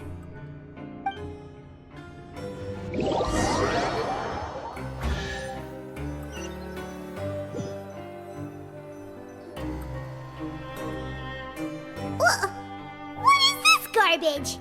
Ooh, it looks disgusting! Oh, Paimon misses your cooking now.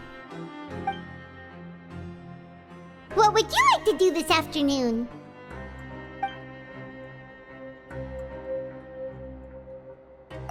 Since we have time now, let's focus on investigating some more.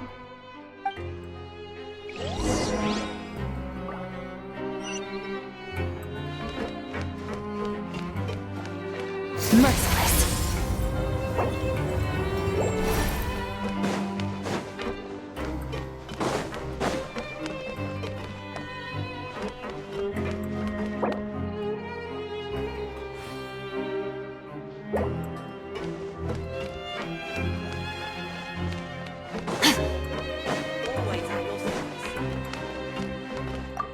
Well, have you got... Shh.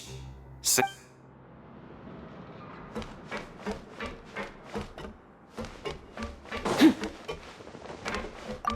I'm not very good at Sorry, I don't know who you...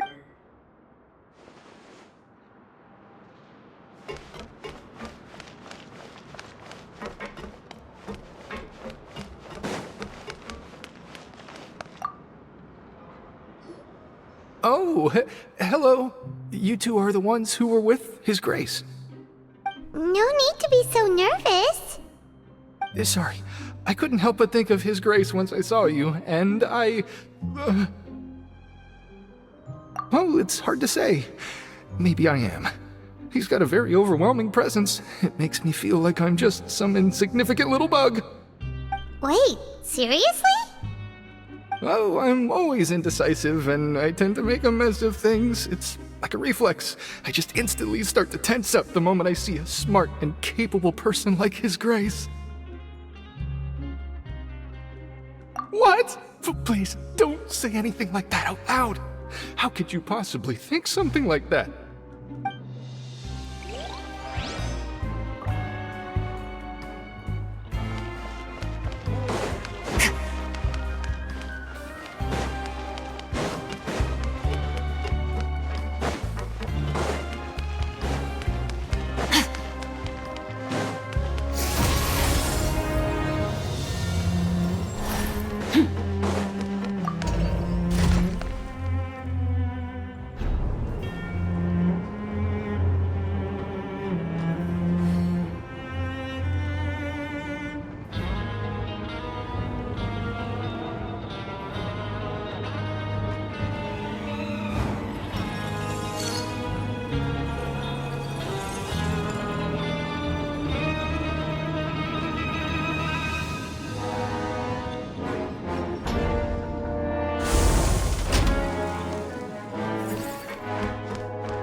Hey, it's the Traveler and Paimon. No need to tease me, okay? I won't trip on the same step twice. Just like His Grace said, paying attention to every little detail is the key to prosperity. Maybe this is the true meaning of rebirth, not just earning credit coupons.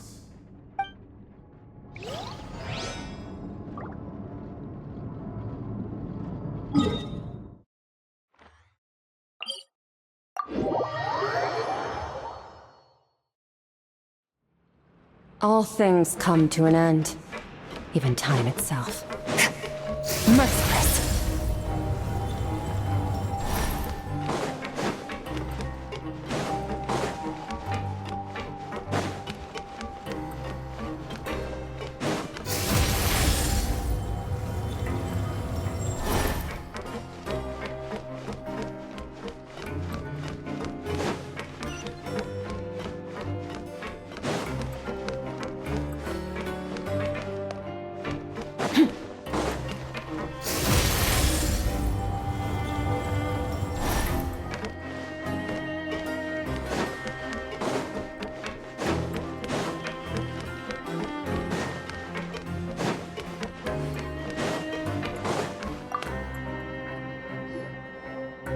Oh, wonderful.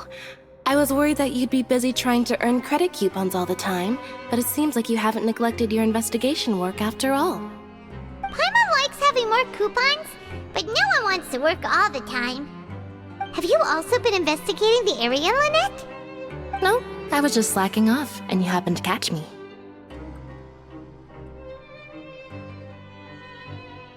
My brother is still obsessed with anything remotely related to the Forbidden Zone. But knowing him, it won't be long before we get more leads. Oh, before I forget, this is for you. Huh? Credit coupons? Why are you giving us these?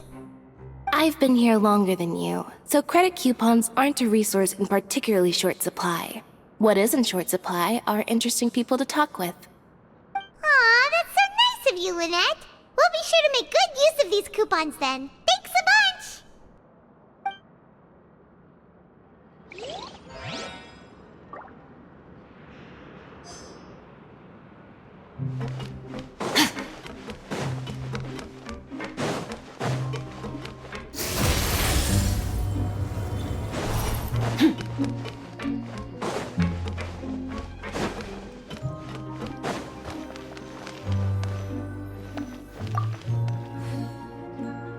Oh, you want to stop investigating and go rest?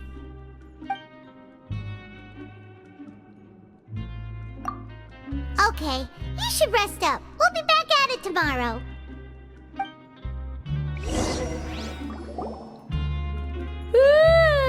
We woke up so early today that Paimon's been nodding off all afternoon.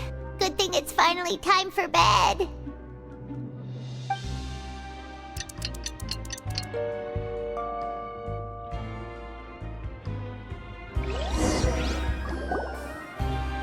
Oh, Paimon doesn't want to get up. Paimon still feels completely exhausted from yesterday. What do you have planned for us?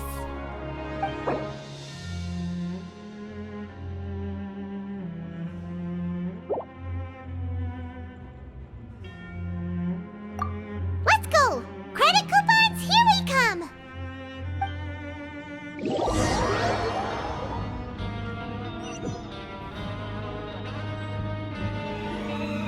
Look who decided to show up! Get your butts in gear and get to work. Time's a-wasted.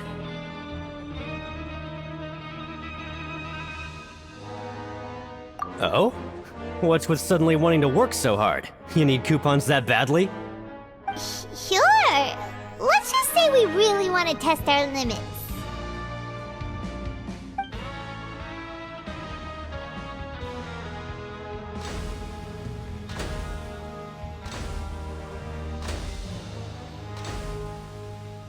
Nice!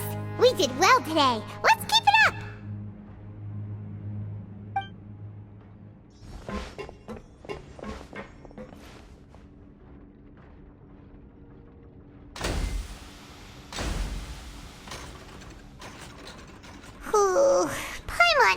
at it.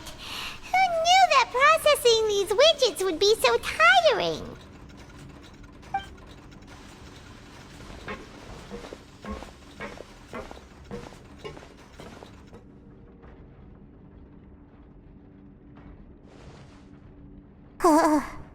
That's it. Paimon doesn't even have the energy to talk anymore. Is it time to eat yet?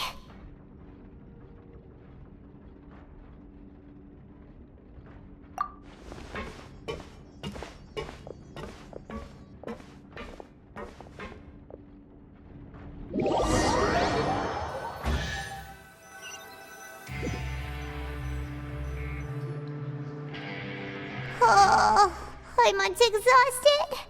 It's just work, and more work. Paimon's little body can't handle this much longer. Wait a sec. Now that Paimon thinks about it, haven't we been working non-stop for 3 days now? And now it's lunchtime!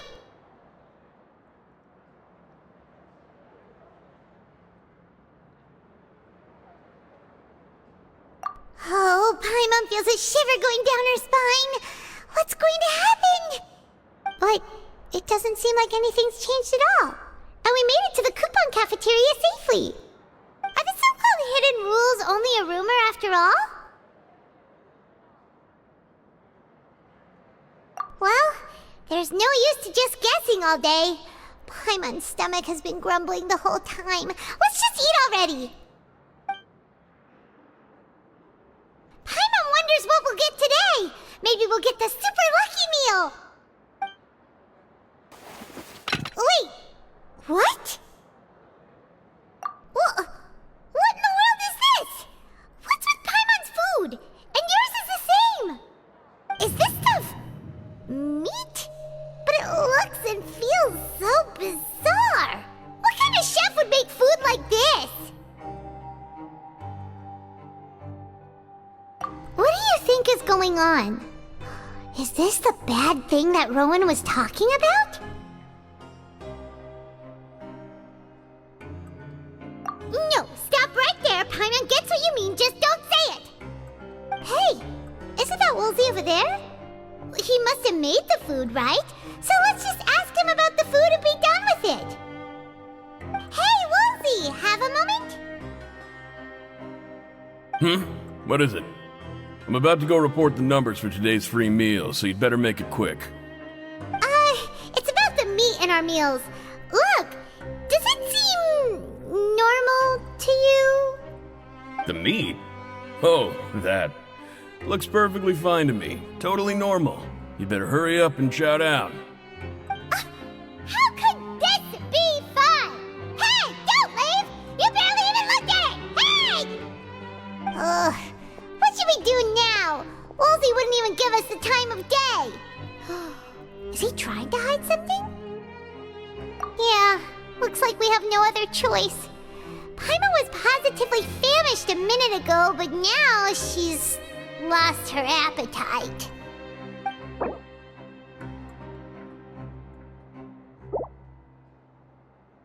What would you like to do this afternoon?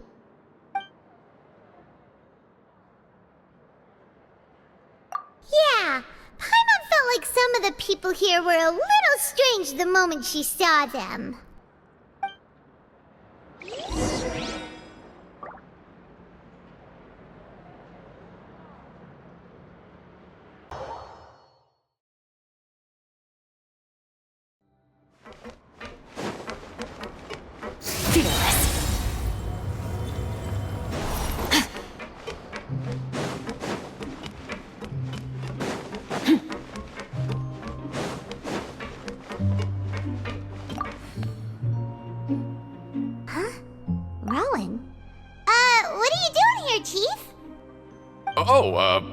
I was injured a bit just now. Nothing major, I think I just pulled something. Little mishaps like this are unavoidable at work, you know? Huh. Paimon wouldn't have thought someone as experienced as the Chief would still get hurt on the job. I just knew you would say that. This is pretty embarrassing. Where's Siegeween when you need her anyway? The one time I need to make a quick trip to the infirmary. Oh, you mean she wasn't in the infirmary? Yeah.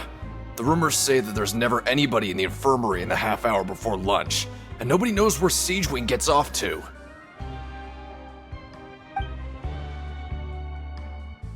Huh.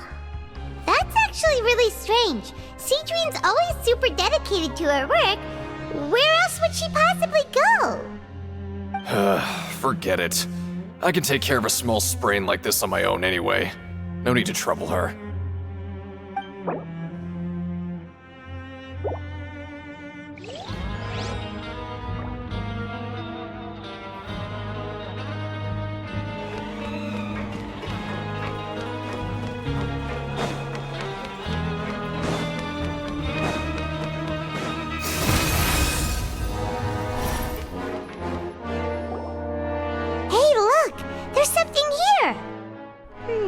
Looks like a research notebook. That suspicious guy peeking into the infirmary just now. Is he a fan of Siegewing? He must have dropped this. Let Paimon read it real quick. The Melusine perceive the world very differently from humans. There are significant deviations. As a result, their sense of aesthetics and beauty is also very different from that of humans. This must be taken into consideration when giving gifts. Whoa, this all sounds pretty serious. He sure did his homework.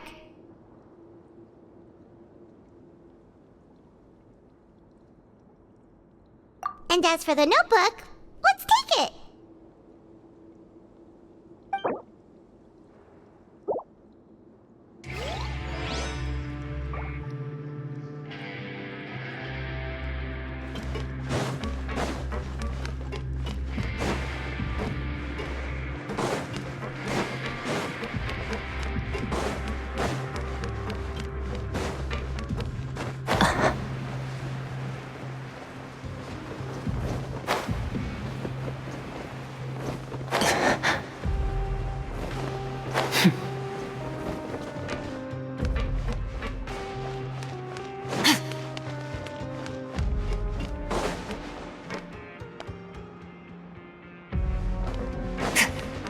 Merciless. What should we do for our next?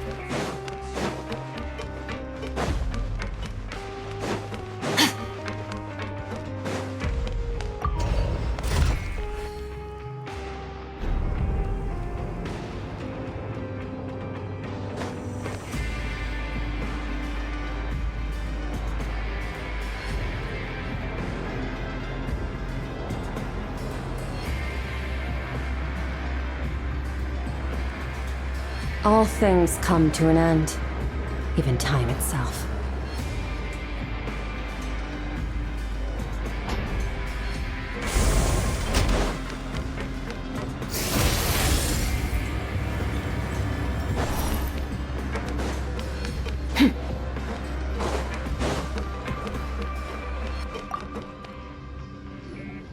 Siegewing?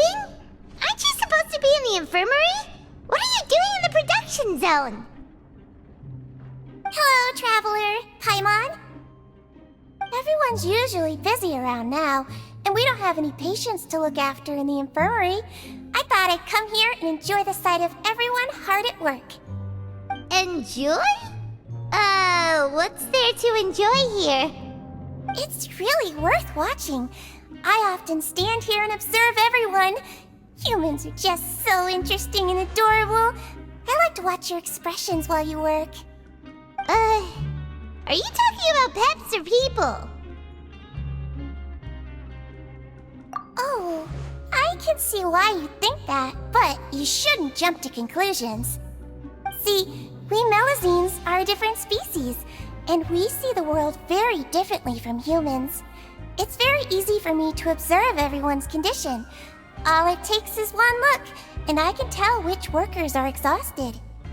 Wait, Melusines can see that? Huh. That does sound useful for being a nurse.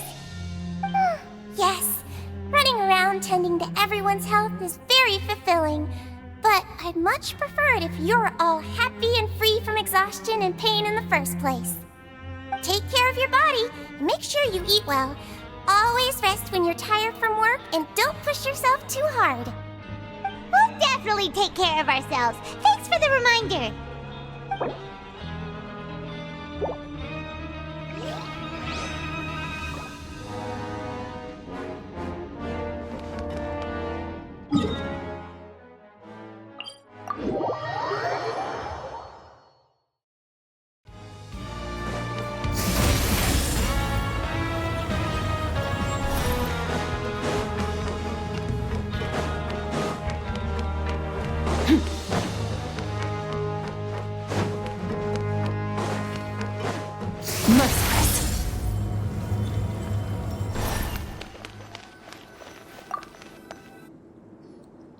Oh, you want to stop investigating and go rest?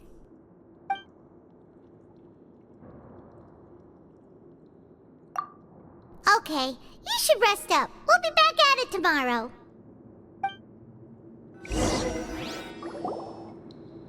So after working a few days straight, we got some strange meat in our lunch. What was that all about? Has our investigation turned up anything useful recently?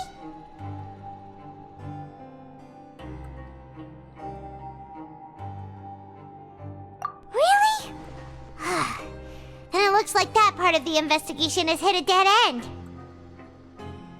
Well, we'll keep searching for more clues tomorrow. Good night, Traveler.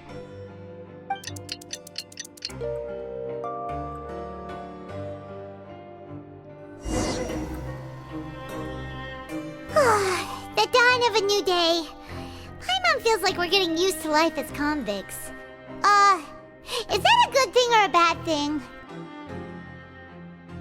What do you have planned for us?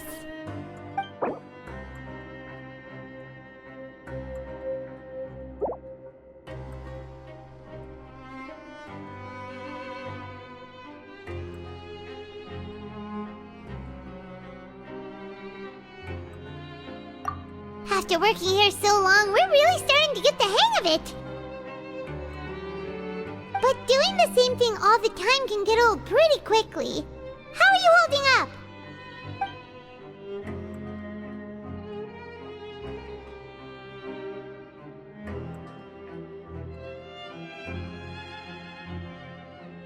Yeah, it's good to kick back and relax once in a while.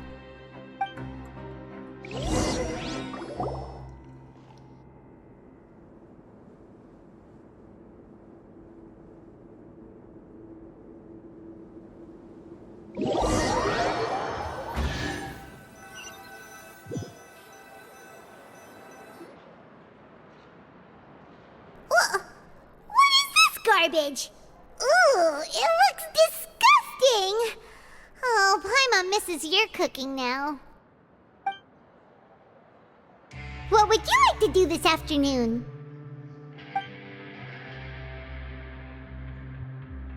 Knowing child, he must have been there all the time.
Oh, you must be the Traveler, huh? Sorry, mate, but competitors as strong as you are prohibited from participating. I don't make the rules, mind you, but I was given very specific instructions. Even convicts value their lives, don't they? I hope you can understand. But we have a game here that'll let you show off your strength, and you'll even earn some credit coupons in the process. What do you think? Interested? And if we lose the game, will it cost us credit coupons? Of course. That's the cruel reality facing every competitor in a place like the Pancration Ring. Okay, great. Let me walk you through the rules. The targets in front of you will pop up one after another. You'll need to hit the targets in the same order that they popped up. If you can complete a few rounds in a row with no mistakes, then you'll win credit coupons. But the second you mess up the order, you'll lose. Game over. The game costs 300 credit coupons to have it go. So, you up for it? Thanks for your patronage, mate. Now, let the game begin.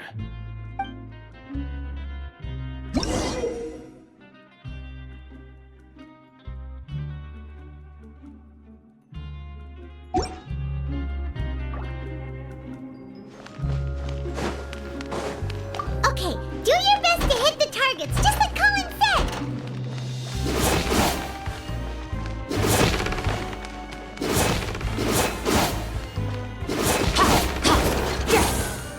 Okay, do your best to hit the targets, just like Colin said!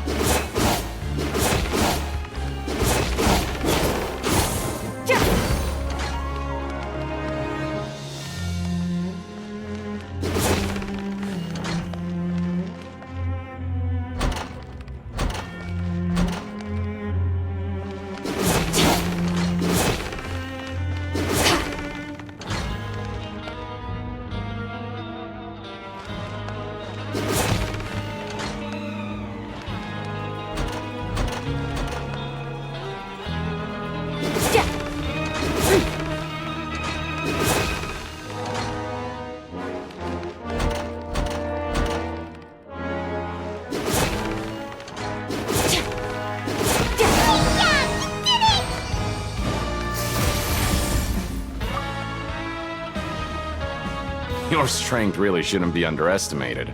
Now I get why you're prohibited from participating in any official fights. Nobody who values their life would be willing to get in the ring with you. However, you two haven't tried betting on the outcome of a Pancration match yet, have you? Just go talk to Rusimov. Buy a ticket for whichever fighter you think will win. There's a big payout if the fighter you support comes out on top. But we don't know anything about the fighters. How can we possibly know who to support? That's normal. Just watch a few matches and get a feel for the fighters. It won't be long before you can pick winners in your sleep. He's got a point. Why don't we give it a try? If we have enough coupons, we could probably bet at random until we figure everything out. Bet at random, huh? Well, how should I put it? It's not like you can't do that, but I'd advise you to give it some more thought first. Huh? We shouldn't get too carried away. What's the problem?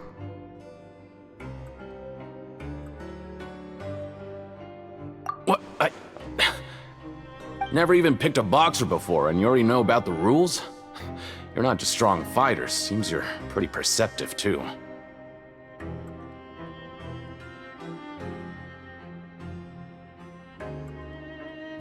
Might as well tell you about it, since you already know that much. Plus, I think you've got the potential to be one of my greatest customers. I think I can let you in a bit. Besides, I don't want to risk ever losing a customer like you. Is it that serious? Okay. The hidden rule here is, if you buy both boxers' tickets and support them both, something bad will happen the next morning. So the rule is that we shouldn't pick both boxers in the same fight. But if anyone actually did that, wouldn't they be guaranteed to lose coupons? Who would do that anyway? And what do you mean by something bad will happen? How would I know? Not like I'm stupid enough to do that. But I've heard a story about the rule. According to the rumor, there was a masked boxer who possessed incredible skill and power. None of his opponents even stood a chance against him. However, in the final match, the organizers told him to take off his mask. He refused and never showed up to the fight. And after that, he was never seen again. Some say he died, or that he was taken care of by the event's organizers. But everyone remembers that he was someone who cherished honor above all else. In his eyes, supporting both boxers in a match would dishonor the competition itself. So you mean it's like a curse? He'll take vengeance on anyone who does that? No, he was always wearing a mask, like he was intentionally trying to hide his identity. I don't even know anything about his past. Traveler, do you think that boxer was... Huh? We will? You're not serious, are you? Look, here I was just trying to be nice and warn you, yet here you are trying to break it on purpose? Yeah, it sounds pretty scary to Paimon. Seems you've made up your mind. Just be sure to protect Paimon, okay? Betting on both fighters will set you back about 3,000 credit coupons. If you have enough, then go ahead and give it a try. Just don't come running back to me if something happens.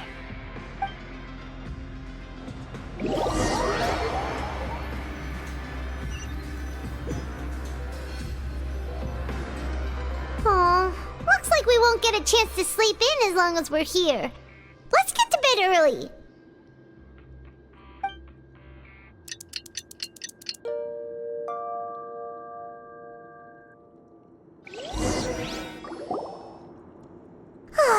The dawn of a new day. Paimon feels like we're getting used to life as convicts. Is that a good thing or a bad thing? What do you have planned for us?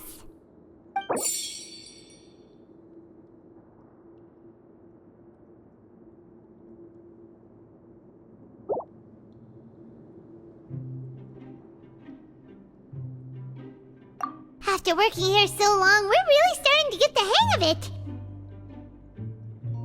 But doing the same thing all the time can get old pretty quickly. How are you holding up?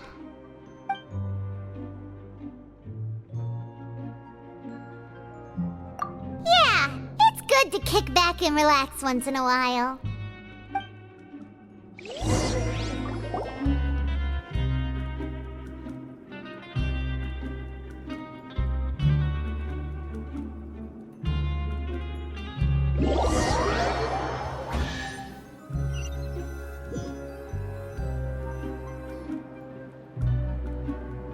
Oh, just a regular meal set.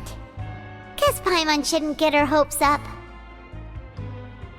What would you like to do this afternoon?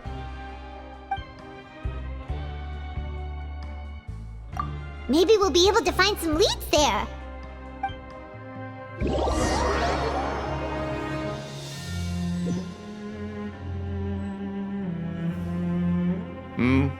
Are you two here to buy tickets?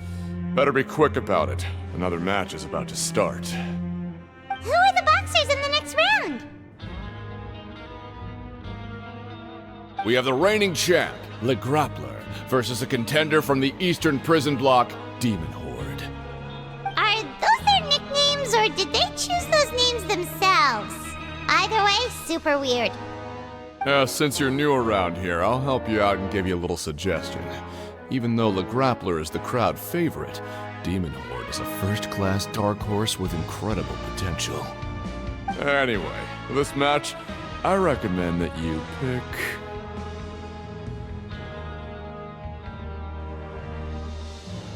Huh? For both fighters? I could tell you're new to this, but I didn't think you were completely clueless. Maybe you don't quite understand the rules, no? Let me try to explain again for you more clearly. You see... Oh, no need. We're aware that we're going to lose coupons. All right then, if you're absolutely sure. Remember, no refunds once you buy the tickets. Yeah, we got it! Just shut up and take our coupons!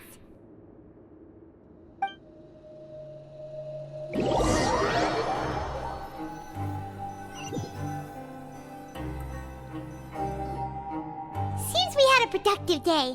Hope we can make even more progress tomorrow.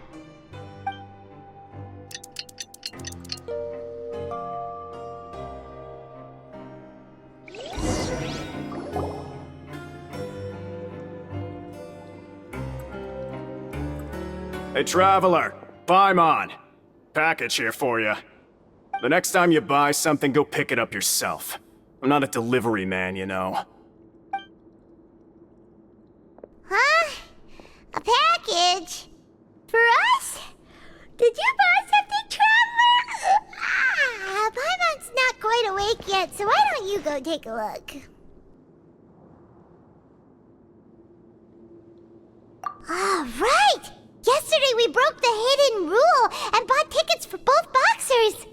Oh, maybe this package is the bad thing that Colin said would happen. Paimon suddenly feels wide awake. Wait, maybe let Paimon go hide somewhere first. Just call Paimon after you opened it. Hey, wait! Paimon's still here! Don't open it! Ah!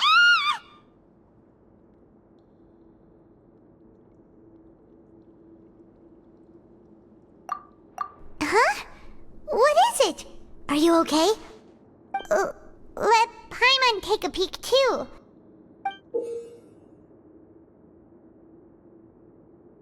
Oh, it's just a small bottle.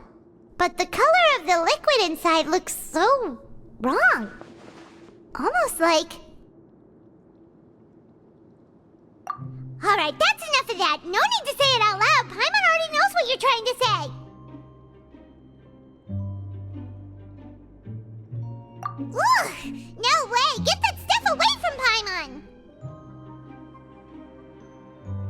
Paimon thinks we shouldn't open the bottle until we figured out what's going on. Just trust Paimon on this one, okay?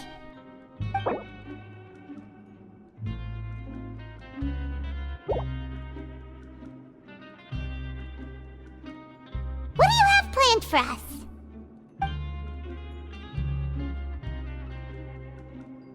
Though it feels nice to slack off a little, less work means less coupons. Let's make the most of our morning.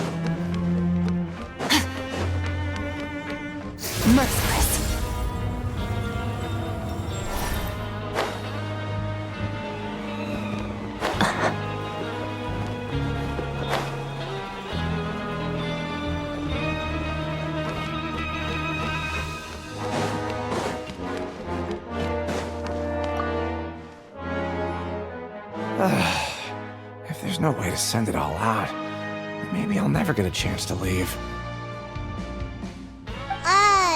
Who are you? We've never seen you before, and you don't look like a fellow convict. I'm not! Of course I'm not. Please, don't mistake me for a criminal. I'm a good, law-abiding citizen. Then what are you doing here? You sure seem anxious about something. I'm a promoter for Fontaine, and I'm usually responsible for promoting our drink products. I thought I could complete my task here quickly and return to headquarters, but I've been here way longer than I anticipated. Oh, a promoter from Fontaine? So what kind of problem did you run into? I'm so upset. It's all because of that Duke. After discussing the company's promotional plans with him, he told me outright that my project was worthless.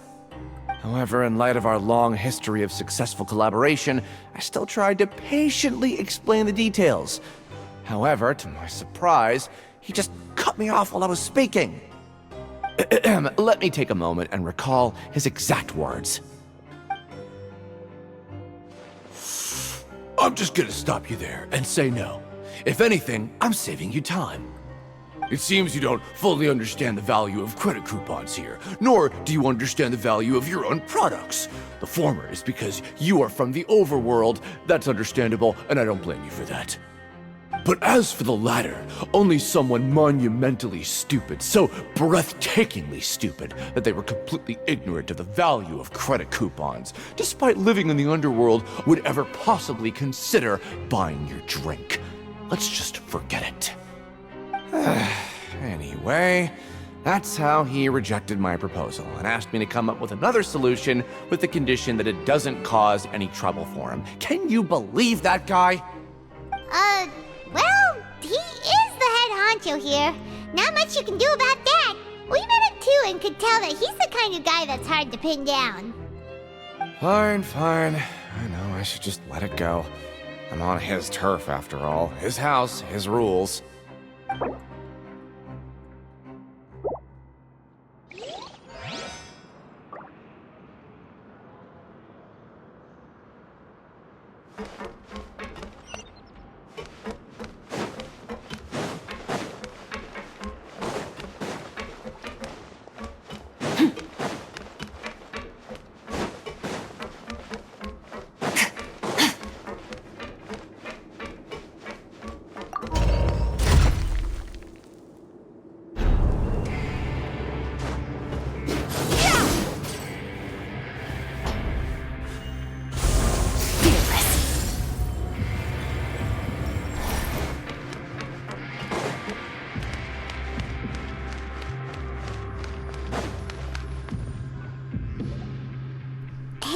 What are these papers scattered all over the ground?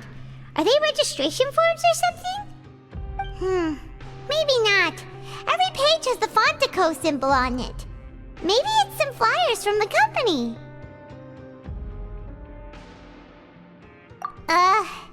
Okay. But if someone catches us, they could accuse us of trying to steal the company's secrets, couldn't they? Oh, you're right. Guess there's nothing to worry about then. Let Paimon have a look here. Without assistance from the Fontaine Research Institute, development of the new product has been slow, and some researchers on the project have voiced concerns. We have no choice but to let the new product undergo the first phase of promotional trials without a designated name or packaging. We will adjust the direction of future development according to feedback. We have decided to only conduct closed, small-scale trials for the time being. Sure doesn't seem like anything unusual. The company is just trying to develop some new products besides Fanta. But it sounds like things aren't going well at all. Let's put these papers back where we found them and make it look like nobody went through them. Okay, good.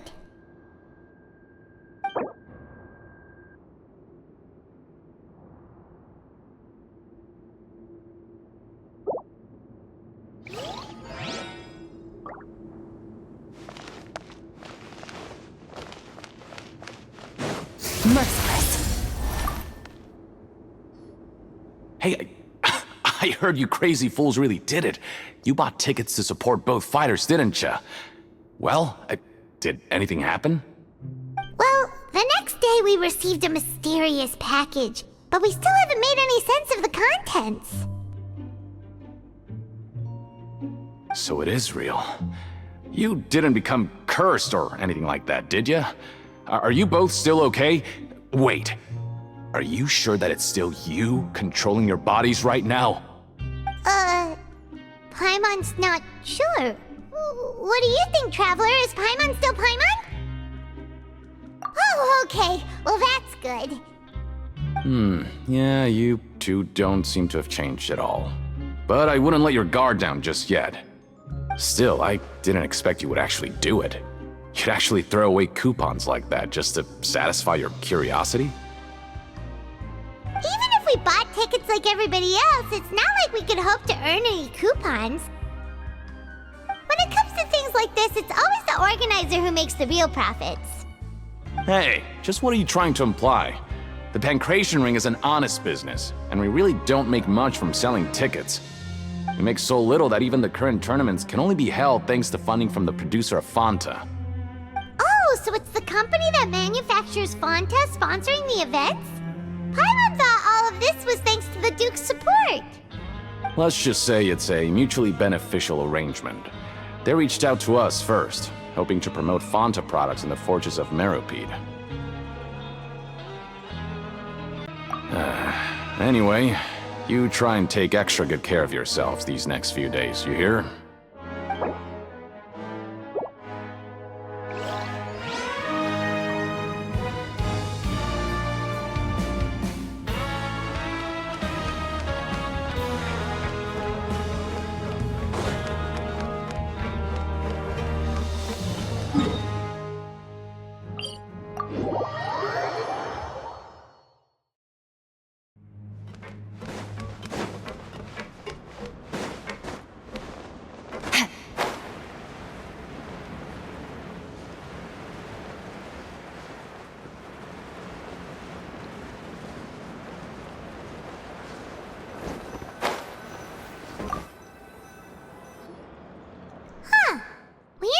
Without even thinking about it.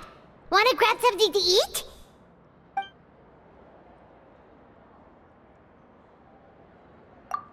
Alright, but remember that we bought this time with coupons, so let's make better use of it next time.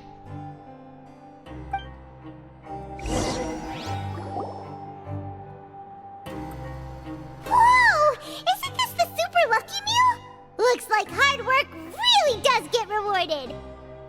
Paimon's gonna take her time and savor every bite! What would you like to do this afternoon?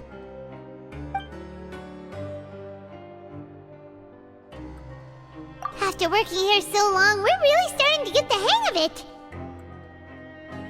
But doing the same thing all the time can get old pretty quickly. How are you holding up? Yeah, it's good to kick back and relax once in a while.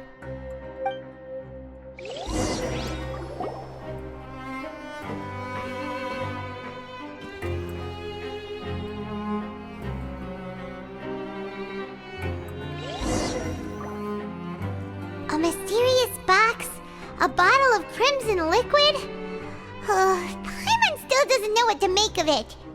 Do you have any ideas, Traveler? Really? Then it looks like that part of the investigation led us nowhere. Well, maybe we'll have better luck tomorrow. Good night, Traveler.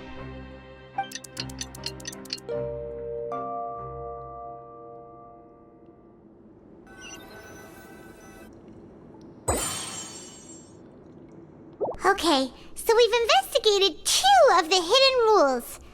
Paimon didn't think this prison would have so many weird things going on. We'd better pick up the pace with our investigation, otherwise we'll never get anywhere.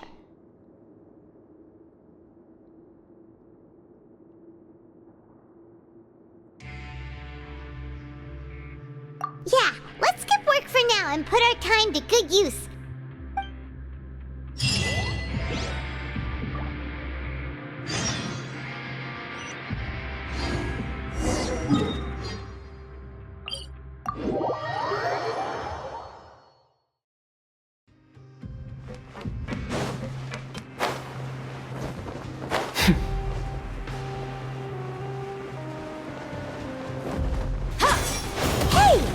Vidoc over there?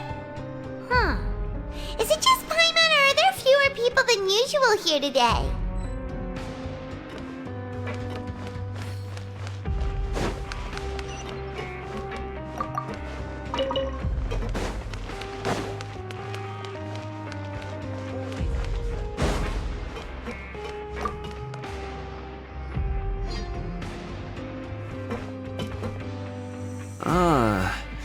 Seeing you at this time must mean you've already saved up a lot of credit coupons. Or at least enough to skip work. Seems you're getting into the swing of things around here. Impressive. Very impressive. So, now can you tell us about the hidden rules you know? If that's what you want to know, I guess you couldn't have come at a better time. Huh? What do you mean it's a good time? Leonid and those other pesky broke urchins have all gone to work in the production zone. I wouldn't want them listening in without paying up. We get it! Just tell us already! So, you know those pipes that make strange sounds? Don't ever, ever go near them at night. Even if you manage to avoid the guards, you might find something even more terrible there. Something even more terrible? Like what? A group of cannibals. Cannibals? In the Fortress of Meripede? Every month, they meet a few times in the dead of night. Rumor has it they might be connected to the people that have disappeared here. But what's even scarier is that they have a special proclivity. Since they have no way to dispose of the leftover remains, they have ways to transform them into other forms and keep them in the fortress forever. Paimon might already know what you mean by other forms. So that's what's going on here. Oh, Paimon's stomach doesn't feel so good.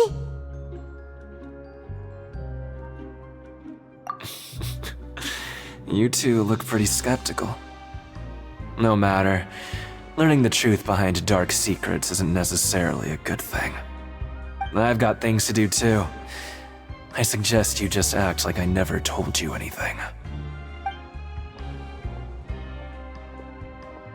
Traveler, can we just trust him on this one? Oh, Paimon doesn't want her blood and flesh entombed here for all eternity?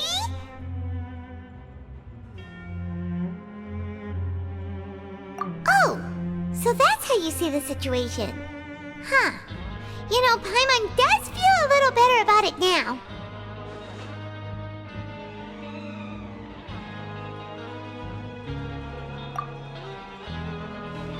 When will all the secrets end?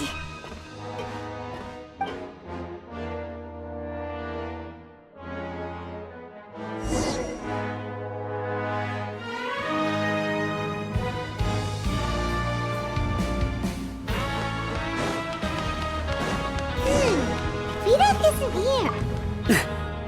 Just stay. What? What are you saying?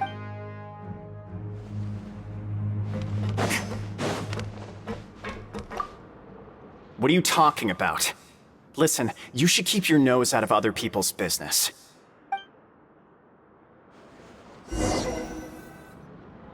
Their attitude sure is suspicious.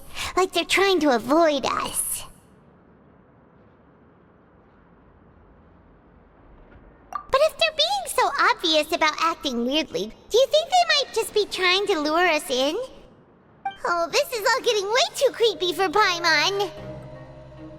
So you mean we still need to investigate some more? Okay, if you say so.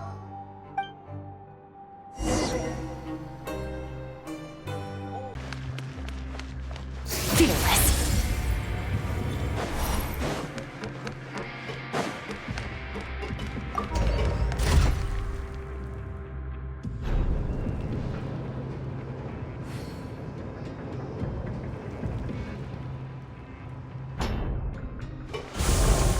Merciless.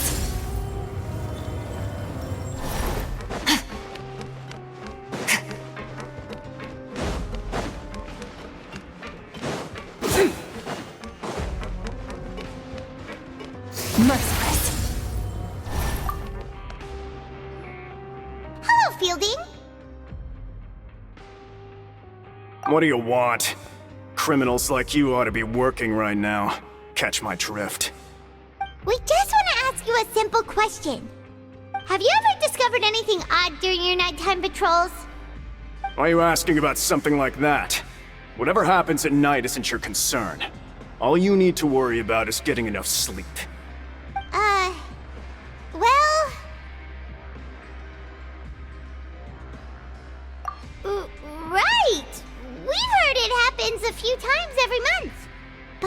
sensitive ears, so it makes it hard to sleep. Really? I see. But it's not like I'm on duty every night. And now that you mention it, I recall my colleagues talking about something like that before. They say that strange things tend to happen at night on pipe cleaning days. Lots of us don't willingly take those shifts. So, what happens at night on pipe cleaning days? They just conduct regular cleaning of the fortress's drainage facilities. There are 3 pipe cleaning days per month, and it just so happens that today is one of the scheduled days. You can try to confirm the sounds tonight if you want, and if they're real, then I can report the issue to my superiors for you. Oh, okay. Then we'll keep both ears out tonight. If that's all, then I'll be leaving now. I advise you not to try anything funny, though. Even if I'm not on duty tonight, someone will still be watching you. Don't worry, we don't want any time added to our sentences. Oh, he left. So what do you think about the pipe cleaning days he mentioned? Right, both are a possibility. But Fielding did say that tonight is a cleaning night. Paimon knew you would say that. Alright, sounds like we'll be up all night tonight then.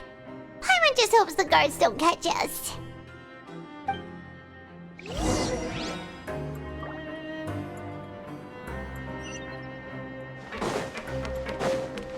Merciless.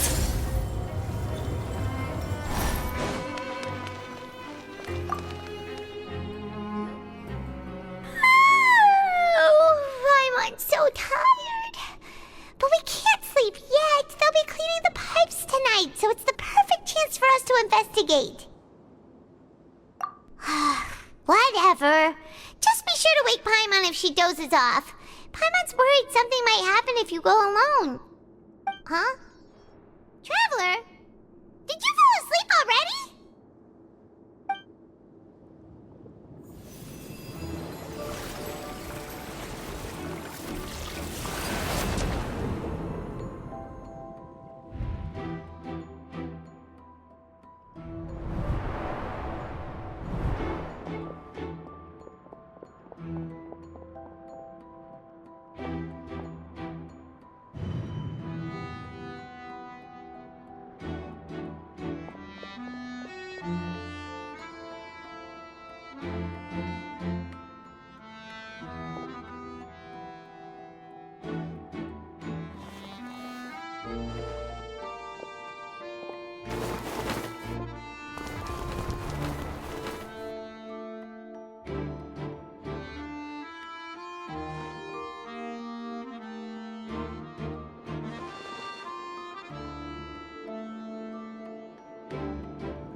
Traveler, come on, wake up!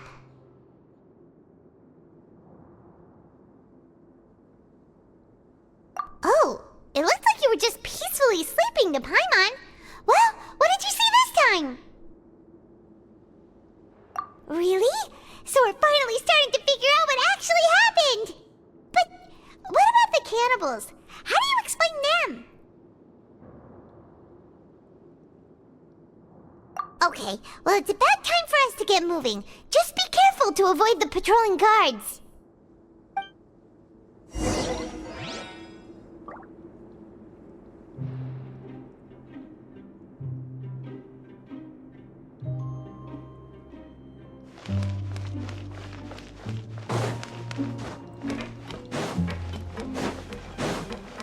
Merciless.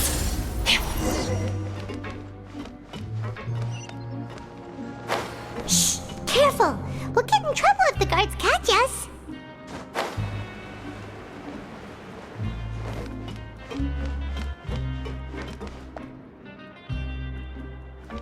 Fearless.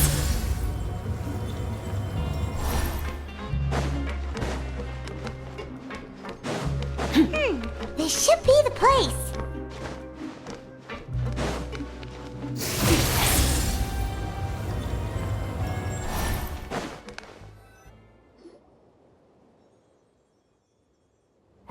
I know you. You were the ones we saw. Huh. You've got guts showing up here. You know who we are, right? You'd better leave now. Ain't nobody coming here to save you. What'd you say? Yeah, so what if they were? If you push us, we can make those rumors a reality at any time. Hey, what's the point of all those rumors anyway? What exactly are you trying to do? I don't have to tell you anything. If you turn around, go back to the dormitories and act like you never saw anything, then I'll pretend that you never showed up here. Yeah, scram. Nothing worth seeing here. Huh? What did you say? Isn't that exactly what Boss said when he left? Hey, do you know our boss?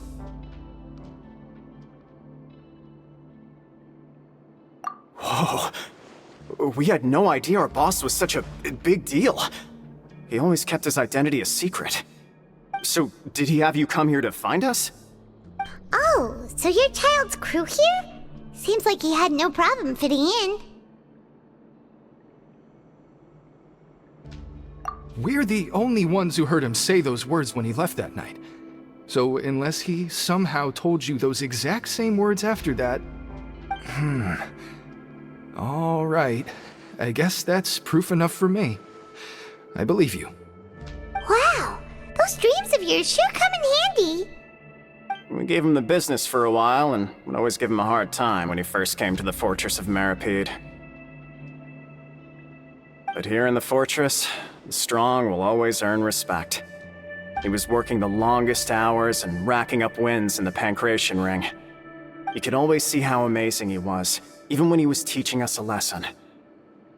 So eventually, we all decided to follow him. But one day, he suddenly told us that he had to find a way to escape this place, no matter the cost. He said it was because he heard that call again. And as his crew, if the boss wants something, then it's our job to get it done. So, we got to work, and used the hidden rules that were here to make up and spread the rumor about the cannibal rule. We just wanted to give him a better chance of escaping on a night after the pipes had been cleaned. Oh, thanks to your rumor, nobody would want to come anywhere near here, prisoner or guard. Wow, it sure is easy to exploit people's fear of the unknown. But has a child already escaped? Why are you all still coming here after pipe cleaning day? Because as far as we know, the pipe he went into isn't actually an exit. It should be a dead end. It leads to an abandoned factory area, and even if there were a way to escape from there into the sea, we're still way too deep. No one could ever reach the surface alive. But Boss still insisted on going in. It's like he was obsessed about it.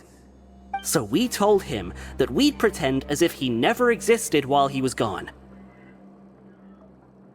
And that if he wanted to come back, he should wait for nighttime on a pipe cleaning day. That way, we could meet him here and help cover the whole thing up. So you come and wait here through the night a few times a month just because of that promise? Yeah, but it's been so long now. We already know in our hearts that he must have managed to escape somehow. Is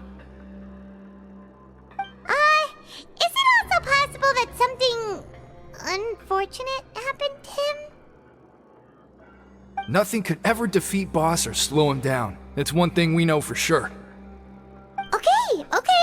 Paimon was just brainstorming possibilities. Alright. Keep quiet and follow us.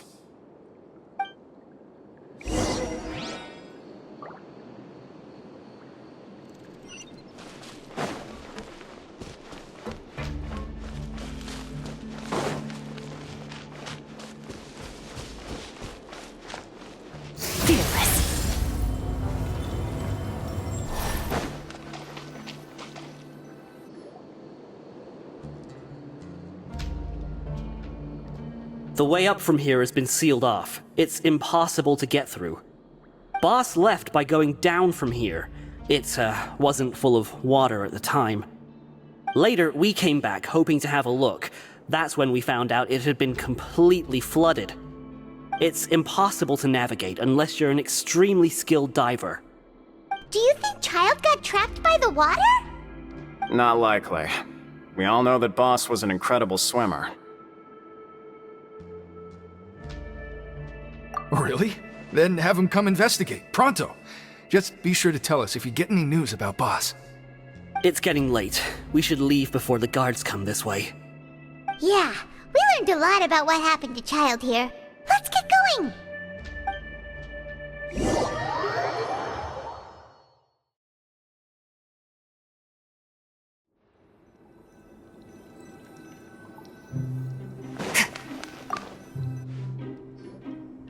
Whew.